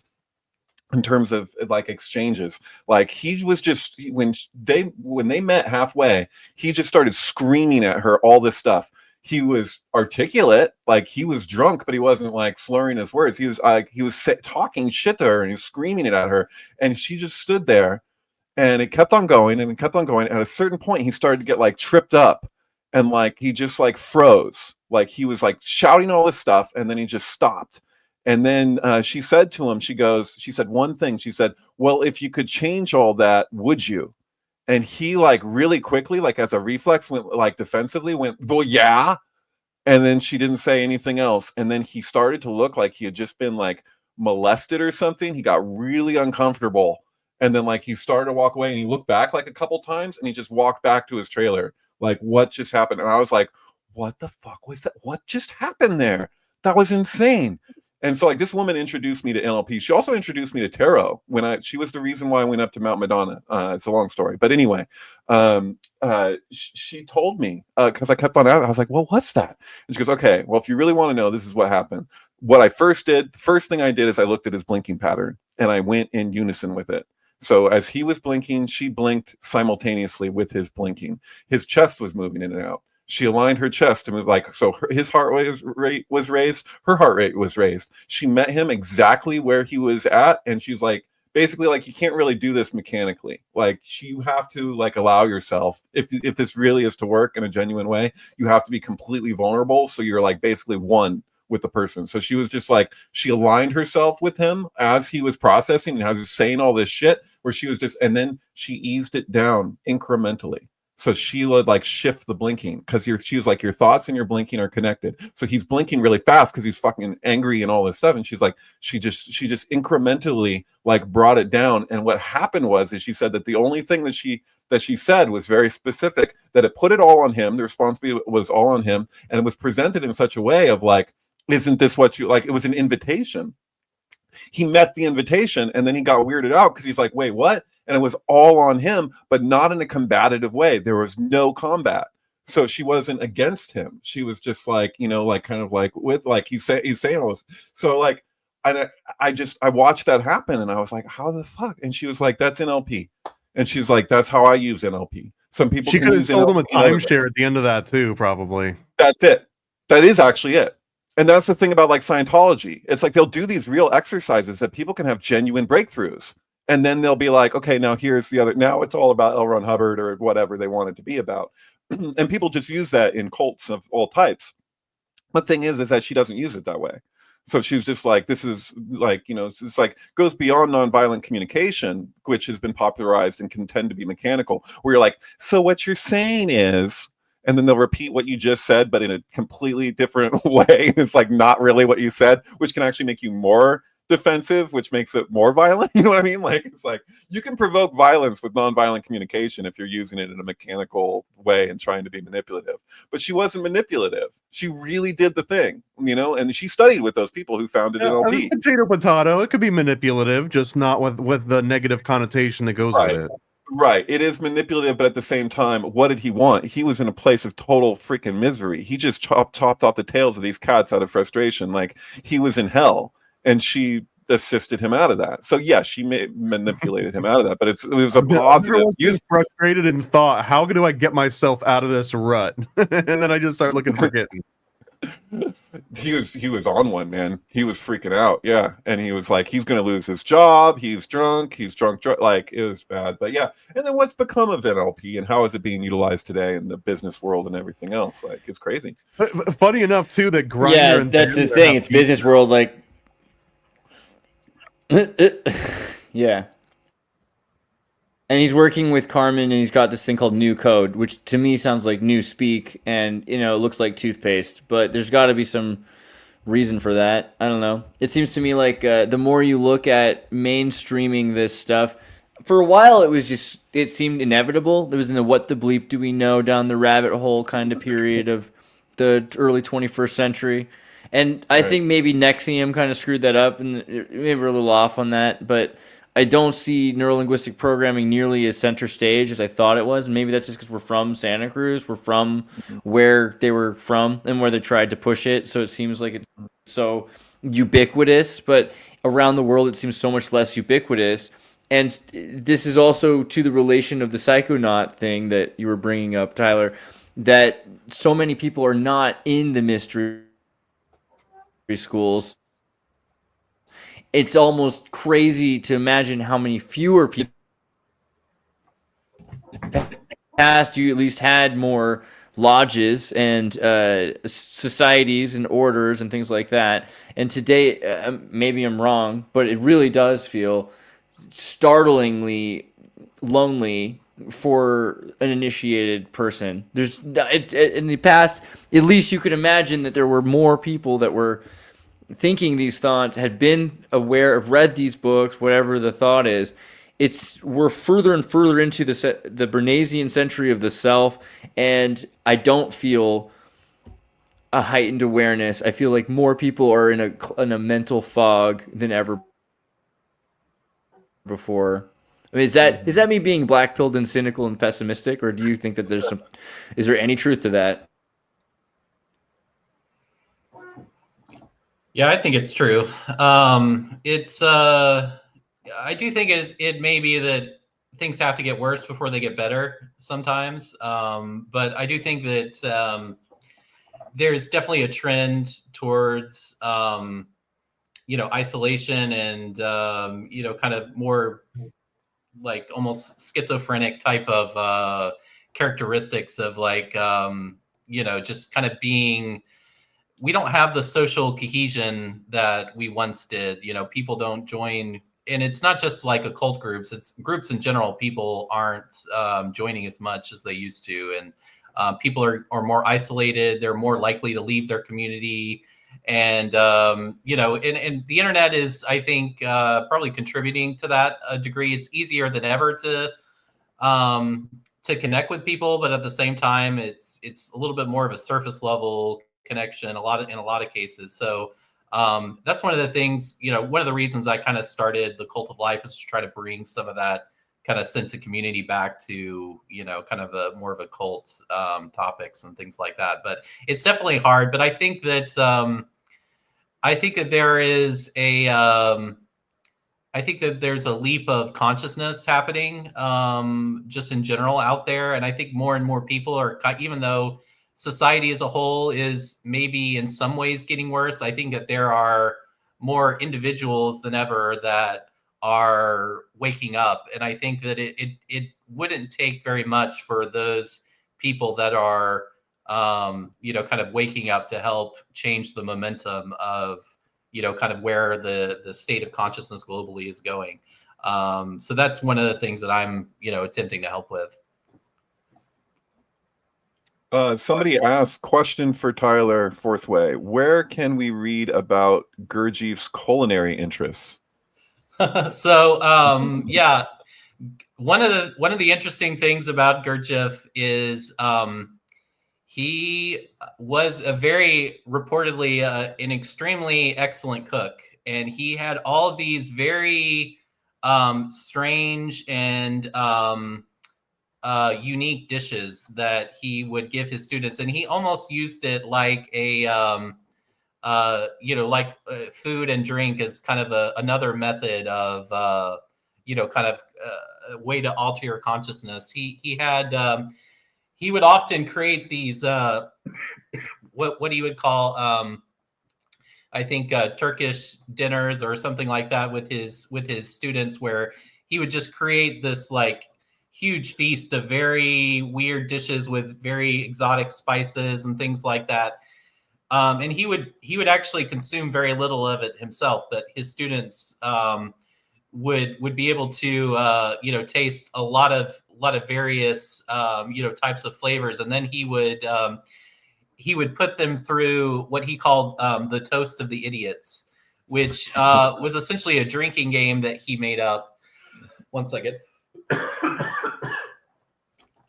So this drinking game was very interesting because he would give you like this shot glass, and you'd have to drink the shot glass all in one go, and then you would have to give a toast to one of the idiots, and there were, I believe, 18 different levels of idiots that you could toast to, and the idiots were essentially he had this idea of like gradations of consciousness, and I can't name them all right now, but it was like one is like a zigzag idiot, one is something idiot. He had all these terms for them, but essentially they're all these like little different levels of consciousness of gradations of reason, he would call it.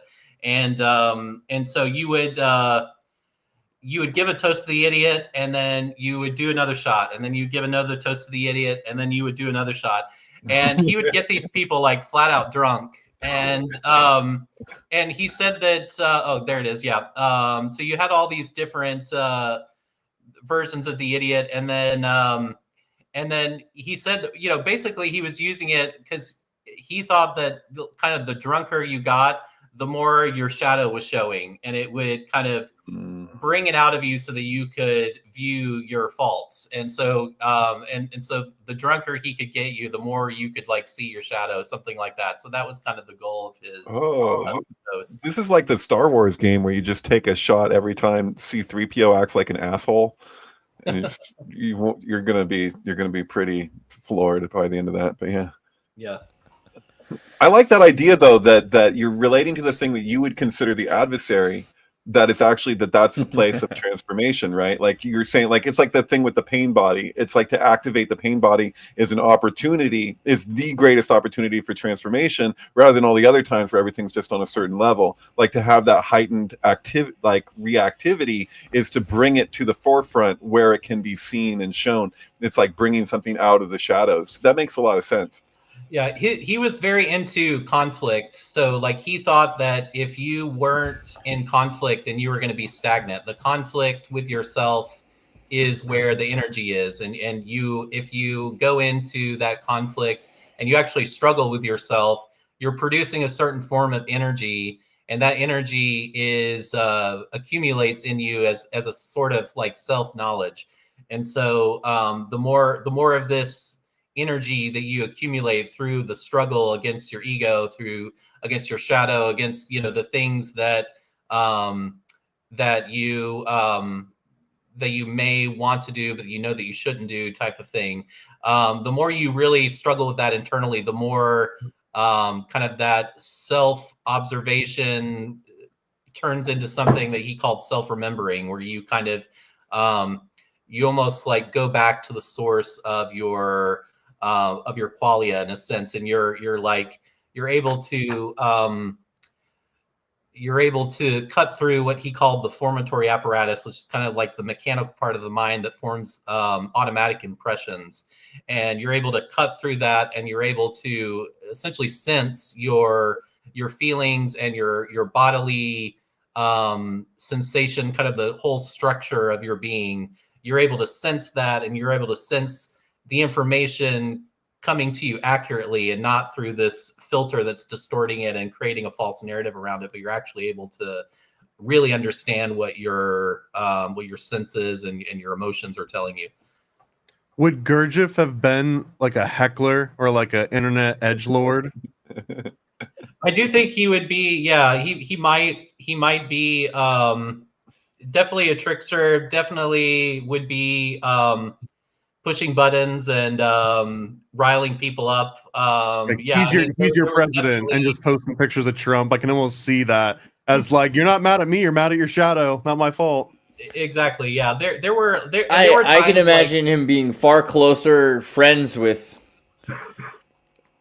So I just thought like I don't see him as like an Alex Jones or like a troll per se. I mean, he does push buttons, but he was so much better at being friends with the elite, right? He was like, if he was a clown or a jester, then he was the jester of the king. Yeah, he definitely had this this big adversarial side of his nature. I think a lot of it was if you're familiar with like the Enneagram personality system I mentioned earlier, I think that he was a type 8, which a type 8 is very much a domineering type, and they tend to be very anti-establishment, or and they tend to be like the types of people that will just like fight. That's what they like to do, is they like the conflict. So I think part of that was his My mom's always calling me a type 8. I think part of that's his personality, and I think that he just leaned into that as like a teaching tool. Like, I'm not afraid of conflict. I'm not afraid of getting people upset. There are stories where like he would sometimes like yell at his students and have like these full on like rage, kind of episodes. But then like people would catch a glimpse of him, and like either during or directly after, and he was completely non-pulsed. Like it was clear to some of the students that it was just an act that he was doing for the sake of whoever he was trying to teach that lesson to. And so like he was definitely one of those people who was even though he had this extreme magnetism that seemed to draw people to him, and you know, people talk about like he had like this also an ability to heal, which we can talk about. Like he had this many people reported kind of this miraculous type of healing ability that he was able to use on other people and himself. Like he went through this horrible car accident, and he had he should have been dead or in the hospital. Like he literally had, like, he was bleeding everywhere. He definitely had a concussion. He had tendons hanging out.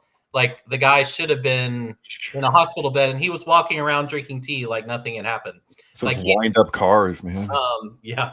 So like he was so he had this huge animal magnetism, but he also had you know, he was not afraid to you know, kind of troll people and you know, create conflict artificially if he didn't have it naturally. Like he was, there's just part of, and he was all about like, he would make you work. Like he would, people that came to his his school in France, like he would make you go dig a ditch for 12 hours a day, like so, like just like brutal work to try to get you beyond your thinking mind and actually into your body and stuff like that. So like hopefully the ditch needed to be dug for other reasons, you know. Hopefully it wasn't just because, you know. Well, yeah, like, it made use of the ditch, you know. I'm just saying. You know, yeah. Well, it was the place where he rented this like huge estate outside of Paris, and but it was like in a very rundown condition. And so like part of the work of so a lot of his students was spent like restoring the grounds and the building and stuff like that. But it was useful, but at the same time it was extreme, because his idea was that if you I don't know if you're familiar, but there's this experiment they did with rats where they would, it's a horrible experiment, but Utopia 25. Oh, sorry. Yeah, it's a horrible experiment, but it serves a good lesson. So that in the experiment, they take these rats and they essentially drown them, and but some of the rats, they would like get them on the verge of drowning and then rescue them, and then they would drown them a second time. And so the rats that had been drowned the second time, the rats that were drowned the first time would like usually drown within like 5 or 10 minutes, right? But the rats that had been pulled out and given a second chance would go, you know, 24 hours, sometimes 48 hours, like much like many times longer than the rat. That's because that feeling of hope kind of allowed them to tap into a deeper energy reservoir that they didn't even know that existed. It's kind of like, you know, when you're running and you get a second wind, that type of thing. So Gurdjieff's whole idea was that there was this this energy system within you, and it had these different accumulators, but that there are these like almost like these circuit breakers within the accumulators, but that they all led to like one large accumulator that was almost like a limitless supply of energy. And if you could push yourself past the point of that first circuit breaker, you could get to that, you know, kind of energy reservoir of unlimited energy. And that's where he was trying to get to his students. So that's why he pushed them so hard to work, is he's literally trying to get them to push past their resistances and break into this like greater energy reservoir that he had discovered. So it turns out, we're going to find out, I thought about this earlier in the conversation when you told me that your name was Tyler, and I immediately, like, I had the thought and then I didn't say anything, but I have to say it now because Andreas just shared that image of Tyler Durden. I was like, it turns out that the fourth way was never really here. It was just Andreas taking two sides of the conversation. I had no, you know, but anyway, I'm sorry. I don't even know how that would work because, you know, there's all these viewers, but yeah, no, I like the idea that you were conjured as an aspect of Andreas's psyche. It's because you're not real either, David. David's actually part of my psyche, but David's really Marla's singer. That's the thing. You're the chick. No, but there is something to that. The Fight Club is about Gurdjieff, and there's so much to this idea of finding another way. It really is. I mean, Right. and I think, of course, Fight Club it's a great book, and it's a pretty great movie, but it's also talking about a lot of these, I wouldn't say completely amateurish, but amateur perspectives on Nietzsche and on Gurdjieff and on self-realization. Of course that these things would come up. There's definitely some truth to it. And also kind of the irony of what if that were to happen in our own reality, because our reality is so foreign to, I mean, the real world. The Orwellian real world is so foreign to reality. We're no longer living in a reality that's so conducive to free expression, to self-awareness, to self-realization, to communal participatory realization. That's the kind of thing where Gurdjieff was at a perfect time to be respected by just the right people, and if those people didn't feel comfortable in New York City, they could go to a new city. You know, there's all these new cities that were happening, and writers were able to communicate these ideas in a way that didn't seem like something like Wizard of Oz wasn't going to get burnt at the stake. You know, this is a cool time to be. That was a good time to be alive. That you could say what was stuff up and with not that? be Why burnt did they at the just stake. like they were like, okay, cool, like you're like, I mean, he just turned out that he'd been controlling the whole kingdom community through fear, and then like they're just like, oh no, hey, you know, it's just like you're still all right, like, you know, we're good. Like, what was that about? And then also, you know, it's interesting. It's something a bit paradoxical, because here we're talking about Gurdjieff. Very much like relating to self-development, right? It's all about self-development in all these different capacities, emotionally, mentally, whatever. And then it's like with Fight Club, it's like, you know, self-improvement's masturbation, now self-destruction. And then at the same time, there is something developmental that's happening, because he's getting in touch with aspects of himself that had been repressed and pushed away, and him trying to live in this kind of fantasy world. So he's having to face reality, I guess, is my point. And what is facing reality but like the most essential thing to real development, whereas we have like a fake development. I think that's like what a lot of the self-help stuff is around, is really like the opposite, right? It's teamwork makes dream work. There you go.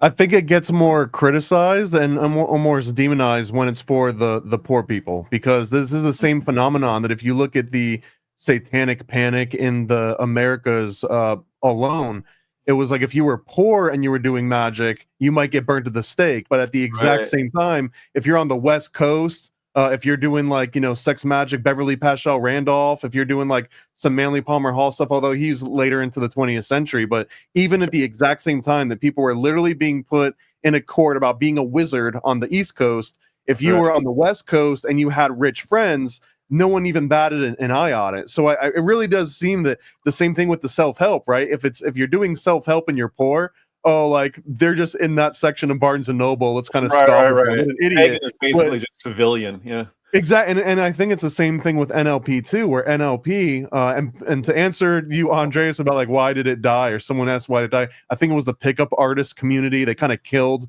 NLP because they showed. Oh God! But it's the same thing that. Like NLP was modeling what successful people do. It's identifying, wow, that person has charisma or animal magnetism. How do we bake that down into a formula so we can apply it if you aren't like naturally born with it? And that same thing happens with all versions of self-help, is that if you don't do it inherently, then there's like something, I guess, like perverted about you trying to learn how to do it and like, you know, adapt these abilities that you weren't just bestowed with on birth. Word. I don't know if I can tie this back properly, but it's been on my mind for a minute. So the 100th episode or 200th episode, that's the 100th episode of South Park. They realize their whole world is an illusion. It's all a show. All the world's a stage, and it's for the purpose that their conflicts. Yeah, Earth on Fognal. The conflict between the dynamics. And there's, I think it's, I forget exactly how many things they bring out, but it's got to be like 9 things. They're like, we put the Jews and the Japanese and the deer together with the turtles and to see what happens, you know. And it has that sort of vibe, but also there's this sort of free association aspect. That's the synchromystic character. The Jeff Goldblum character is the synchromystic scientist, and his whole purpose is, he says, one thing that leads to another that has no connection, and Chef is marveling at the confusion when he says, wait a second, elastic is made by DuPont. DuPont was a chemical company that worked for the military. The military worked for the, and it just goes on and on and on. And he's like, wait a second, butt sex requires lubrication. And it's like the entire thing is very much the Crowley, and also Gurdjieff. I don't know. There's something about that. And it's that he looks completely insane, but at the same time, he's the scientist. He's the professional, right? It's the professional who seems crazy, but finds the solution in the madness. It's the meaning that's tying together the milieu. And if madness, you were right? poor, then that would be considered schizophrenic. And when a schizophrenic does it, they call it clanking. And that's essentially, but if you're like a synchro mystic, you can clank without necessarily being like a schizophrenic. That's the point. Thank you, Andreas. Yeah, and then it works, right? Isn't that? I can't remember. This is like this free association, and you're like, oh no, actually, it totally works. yeah, totally. That's it. It totally does. Yeah, and it's only a beautiful woman. It's only a beautiful woman that can tell the difference between a schizophrenic and a synchro mystic, I think. Oh snap! That's good. 5 minutes deep to the end. I want to really quickly do one more sync I was thinking about, if that's all right. Sure. Just because it's been on my mind. The UFO UAP thing has been everyone's favorite about phenomena, and Alex Jones recently had said that, this is funny. Well, we got a new Mozart song before we got the Dirty Bomb in Chicago. So Alex Jones had said that he thinks really the UFOs, the UAPs, are drones that are looking for a dirty bomb. And the dirty bomb, I remembered like last month or something, there was talk about uranium-237, neptunium-237, which is a byproduct of uranium-238. But once you get 238 and 237 in my head, it's not going to leave. I'm immediately back to Stanley Kubrick and this idea that, we're talking about neptunium-237. And I feel like this is interesting, that the idea of the aliens and back to Kubrick's meta symbology, which we're using today mainly because he was one of the most effective communicators to all sorts of people at the same time. Alum! What was that? That's cool. I like that a lot. Neptunium-237. Before we do any more outs like that, is there anything, Tyler, you wanted to make sure that we covered or talked about? I know I just pulled you in. Oh, I know what it is. We have a special guest. Are we okay to go for like 5 or 10 more minutes? Is that going to be okay, Tyler? Would you survive it? I want to hear Linus's special little thing. We just brought in Linus here. He's going to be with us next week. It's good to see you, sir, and your cat. I know that you have some press. This feels like a Mr. Rogers part of the show where like the mailman showed up. I know you have some pressing synchromysticism for us. I wanted to invite you to share that. It's yes, thank you so much. Hi everybody. It's I'm in Toronto. Up here in the Great White North, everyone's abuzz over the fact that Trudeau's government looks very shaky. People are talking about, there's a high likelihood that he'll either resign or there will be a confidence motion against him sometime this week. A lot of people were expecting it yesterday, even because without getting into details, big bombshell, destabilizing his whole thing to the point where a lot of people are expecting his prime ministership to his term as prime minister to come to an end like this week, which is very funny for me because back around Halloween, when there was another it was like the first time that a bunch of his liberal members of parliament openly mutinied and said, like, this guy's an albatross and we want him to resign. He's making it hard for us to get reelected. When that happened back in Halloween, I whipped out the date duration calculator and I predicted that, okay, if Trudeau's term as PM doesn't last the year, then I predict it will end on either November 15th, 16th, or December 18th, 19th. And the reasons for that is because, like, if he tomorrow, depending on how you including or not excluding the last bookend day or whatever, depending on how you count it, tomorrow or Thursday will be Trudeau's 3,333rd day as Prime Minister of Canada. Oh shit! So I'm really hoping that he can imagine he pinches it off right there. Oh, that'd be nice. And oh my God. I mean, not only would that be, kind of cool, but to me, it seems almost likely because our we had this guy, the mayor of Toronto, this guy named John Tory, very blandoid politician named John Tory, but he was the mayor for a really long time. In fact, he was the mayor for exactly 3,000 days. Guy thinks he's Bernie Mac. He's Mr. 3000.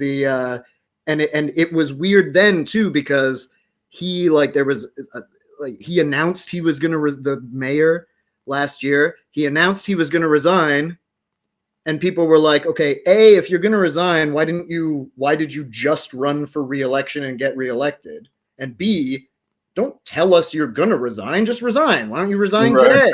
Why the thing was, when he announced that, he had been mayor for 2,997 days, and I was like, I bet he's just going to wait till Friday. And then he wants to get to 3,000 first. And sure enough, he did. So, our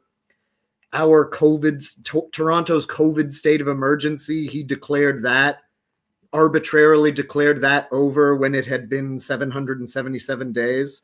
So, these things are weird. There's a lot of, the circumstantial evidence piles up and it starts to not seem right. But isn't there also it's interesting because you could take it either way. You're saying, oh, they're going to do it to align with this, numerology. But at the same time, there's also the argument that, our systems are themselves distinct but not separate from the natural systems. And so there's maybe this kind of unconscious imperative to just this is how it goes. It's the question of in pi, the universe, everything could be represented through numbers, and you graph the numbers of any system and patterns emerge, and we are not separate from that fact that exists in nature. So I really don't know, but yeah, there's a lot of anomalies like that. You look at the stock market crashes and stuff where you're just what is up with you'll be all these sevens in a row. How does that just happen? I really don't know. But speaking to Trudeau, man, I've just ever since he's had a lot of places where I've been fuck that guy. But one of the biggest was just the truckers with their bank accounts. That's insane, unforgivable. There's no wow, that is true totalitarianism. If you what did they do? Really? You truck and that's the thing though, too. It's if you do a protest and you can't actually see the link between what you're doing in the protest and the thing that you're protesting, it's doesn't really mean that much. But the example I love to give is when the British had a hold on the salt industry and the Indians went down with Gandhi to the ocean to make salt. That's a real protest. And that's something that you'll see, how does the government respond if you do something like that versus if you're just we're going to block the freeway for oil and stuff, or you're what? It's, this is just pissing people off. It's a different thing altogether, so that was a real statement. I would totally supported those truckers, and I like that they were we're not even saying we're just against the mandates. That's it. People need to have a choice. And so and fuck Trudeau for that. So yeah, see what happens. Interesting. If you're fascinated with that number 3,333, this is just the most random thing, but as soon as you said that, it reminded me of a article that someone had brought up. I looked it up, and it's an article that's titled "Activists Selling to Buy Canada Idea." It's this concept of buy Canada, and it was linked to this far right sort of movement within Canada. But here's the weird part: is that the guy that ran this Buy Canada campaign, he's a lobbyist, and when he tried to make this resurgence of this Buy Canada premise, he issued 10,000 shares, and of those shares, he gave 3,333 of them to 33 responsible parties, one of them being Justin Trudeau, and then the remaining 3,333 shares he sold at $3 each. I don't know if the guy was intentionally just trying to put as many threes in here as possible, but this is a legitimate article. This isn't like a tarot or like a New Age article that you can look up. It's fascinating. Wow. Nice. That's cool. Yeah, I guess yeah, maybe 3's just his lucky number. That'd be a hell of a coincidence. It's funny too, because there is another 3,333 in my mind from a few years ago. That's kind of some more Canadian content. I follow the Toronto Blue Jays, and we had in 2019 was when we were rebuilding, and we got our new stars came up as rookies, especially the guy Vladimir Guerrero Jr., who whatever, big star, great, fantastic slugger. But he came up, and he was called up in like late April, late April, and this guy had just been mashing home runs all through the minor leagues, and people were expecting him to come right out of the gate mashing home runs.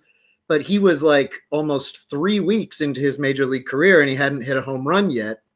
And then I just I don't know, I am not a stat nerd who's usually looking at like the baseball reference page for the team, the Toronto Blue Jays. But I happened to see on this date, it was May 14th, I happened to see that the team's record overall, like since they were created in 1977, that they had 3,332 wins. I had noticed this, that like their next win will be their 3,333.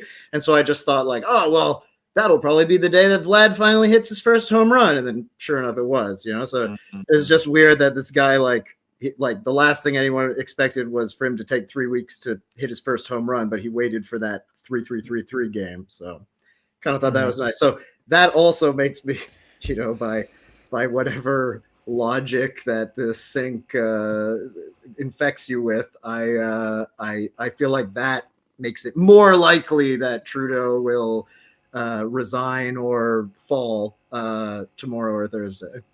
Fascinating. We all push our books off the table at 3:33 Well, if for tomorrow. no other reason than yes.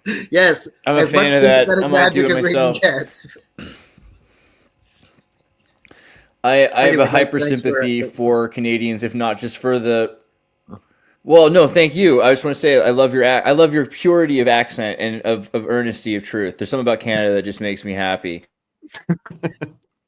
Anyway, next week, Linus is hopefully going to be with us for like 2 hours. So this way, really quickly before we just show off where we can get our content and everything else, I think also Celian's going to help join us, perhaps, which is going to be exciting. But do you have any, just because it's just been on the last 5 minutes we've been talking about it, do you have any feelings about like the numeric synchronicities? I don't want to say numerology because that seems so specific, but just generally, do you like numbers? How do you feel about?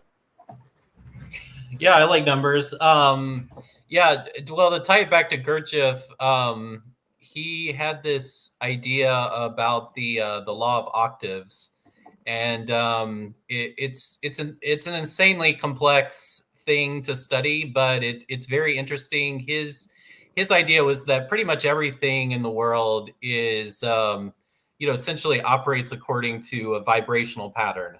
And even thought, even cultural things, even like he thought that literally everything in the world could be measured and weighed. He said that he believed that he was he once, I think, described his system as more materialist than materialism, because he literally thought that everything could be weighed and measured and divided according to the law of octaves. And so like this essentially the law of octaves is just a way to measure kind of the vibrational frequency of everything, and everything is kind of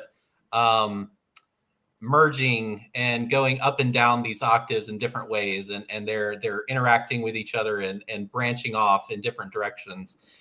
So I think it applies to numerology because numbers are also part of this kind of law of octaves. So there are definite ways that numbers have to go in order to match the kind of the universal harmony. And so I don't think that it's any coincidence that numerology can be, if you understand numerology, and I'm not a numerologist, But I do believe in the power of numbers, and I do believe that there are certain like sacred numbers that do repeat in important situations because they simply have to. It's just the law of the vibrational patterns playing out throughout all of the world, basically. Absolutely. I love that you brought up the octaves because we like talking about Mayan astrology, and the Mayans love talking about how 8 and 0 have 9 places, right? If you continue, the Enneagram is about 9 because of the octave, and much Linus's number. I like also we're saying, no, we're not vegetarians or anything, but it's healthy for you sometimes to eat a salad. I feel like that about numbers, and I agree. All right, let me just really quickly remind everyone that the way I found Tyler was through his epic dankness of memery, and it's just something that makes it brightens my day or darkens my shadow. It doesn't matter how you look at it. You're going to want to subscribe. Go to The Fourth Way. You can find him through my ex. He's got a group called The Cult of Life. They have a Cult of Life group, which I think is super fantastic.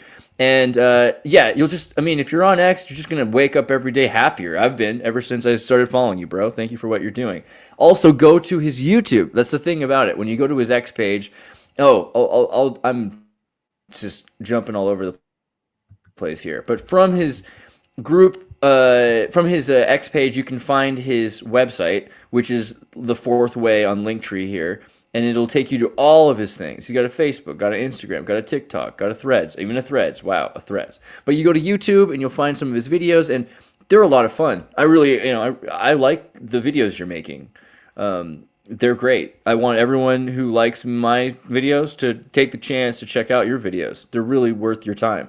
And it's a deep dive into Gurdjieff, but he's also talking about other things. It's just, I think Gurdjieff is a perfect lens and a perfect tool for digging deeper. I think, it's a great use of Gurdjieff for new synthesis. And particularly, like I said, I think you should all check out the Gurdjieff AGI and thermodynamic God video. That's just me. I have an interest in AGI. I have an interest in advanced artificial general intelligence, and I think it's a perfect jump start for your consciousness if you're trying to look into those kinds of subjects and you want to have questions to ask.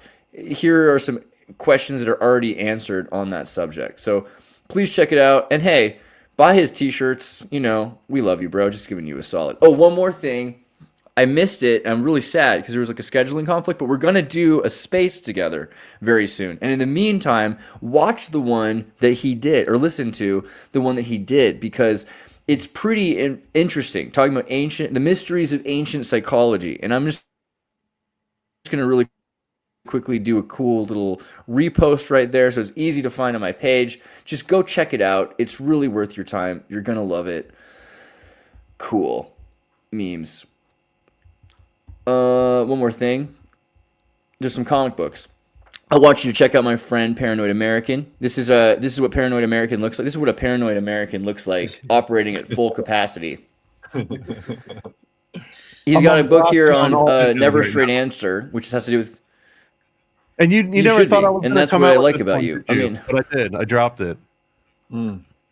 It took a minute, but it was a Kickstarter for a while, and that's kind of what I'm getting to. If you haven't already figured it out, this man makes the best comic books in the world. There's no one like him, and I would highly recommend you start buying his comic books or even his cool little action figures. Yeah, the dude makes action figures. My hero, And so just make sure you get a copy of Never a Straight Answer.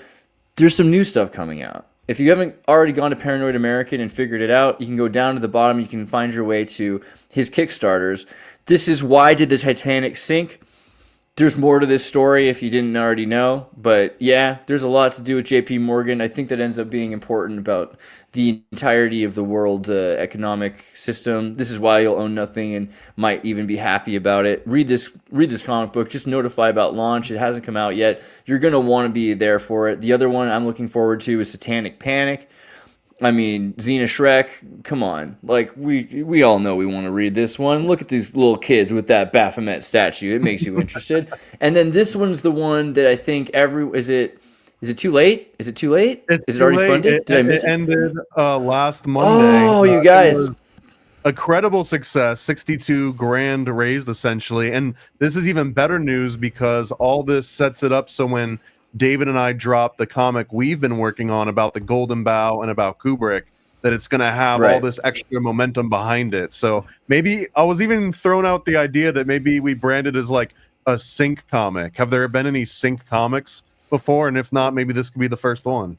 Dude, I can imagine Corey Feldman and the Frog Brothers holding up a sync comic right now. We got to do it. I'm all about it. I'm pretty I can see the meme right now. Excited, I'll be honest. Yeah, no, but you have to read this comic book. It's the only way to be safe. Read Sync. Sink or swim. Sink or swim. Yeah. Sold. Yeah. Anyway, if you need like the Sesame Street comic book, this is one of those things where you can read it yourself. It'll blow your mind. It's going to make your life better and sweeter and tastier than it's ever felt. But also, you can hand this to your girlfriend and, or somebody who doesn't know all this stuff, because half of this stuff, if you're as deep as we are, you probably know some of this stuff. It might not be something you fully know, though. So I still recommend you reading it to completely see how this is all put together. And even if you know a lot of this stuff, it's just beautiful and hilarious the way it's put together. Having said that, you all know people that don't know diddly. And this is the thing. I would like to see you hand off some datum to your friends. And I think this is a perfect way, if you want to have a conversation. This is one of those things that your mother could hear you saying at the dinner table, or you could just like leave it at the coffee shop and just hope that people figure it out. I think this book is going to change lives. You know what I mean? This is yeah, it's pretty cool. It's a pretty cool book. Hoorah. Cool. All right. Hurrah. Does Bigfoot exist? I think he does. The last thing I wanted to say is that David Charles Plate is a sexy man who makes amazing synchromystic works, and I want you to check out my favorite sync, Hollywood with Holy Mountain. This is Jodorowsky's film with Marilyn Manson's album. I've watched this one way too many times. But having said that, I'm probably going to watch it again tonight. I can't help myself. It's one of my favorite things. So make sure you check this out. It'll blow your mind. If you like either one of these pieces of media, you'll love them together. It's crazy how well they sync. And it was one of the first ones where I started realizing that this is beyond synchromistic. Once it gets to the point that people become self-aware, then it becomes intentional, and intention is just so crazy. It's crazy. The road to hell itself is paved with good intentions. So I hope you guys go to MK Ultrasound 723 on X and subscribe. Pretty cool. David, empathy for you. You're a beautiful man. Thank you all for being here. Tyler, thank you so much. And I hope that we get to speak again very soon.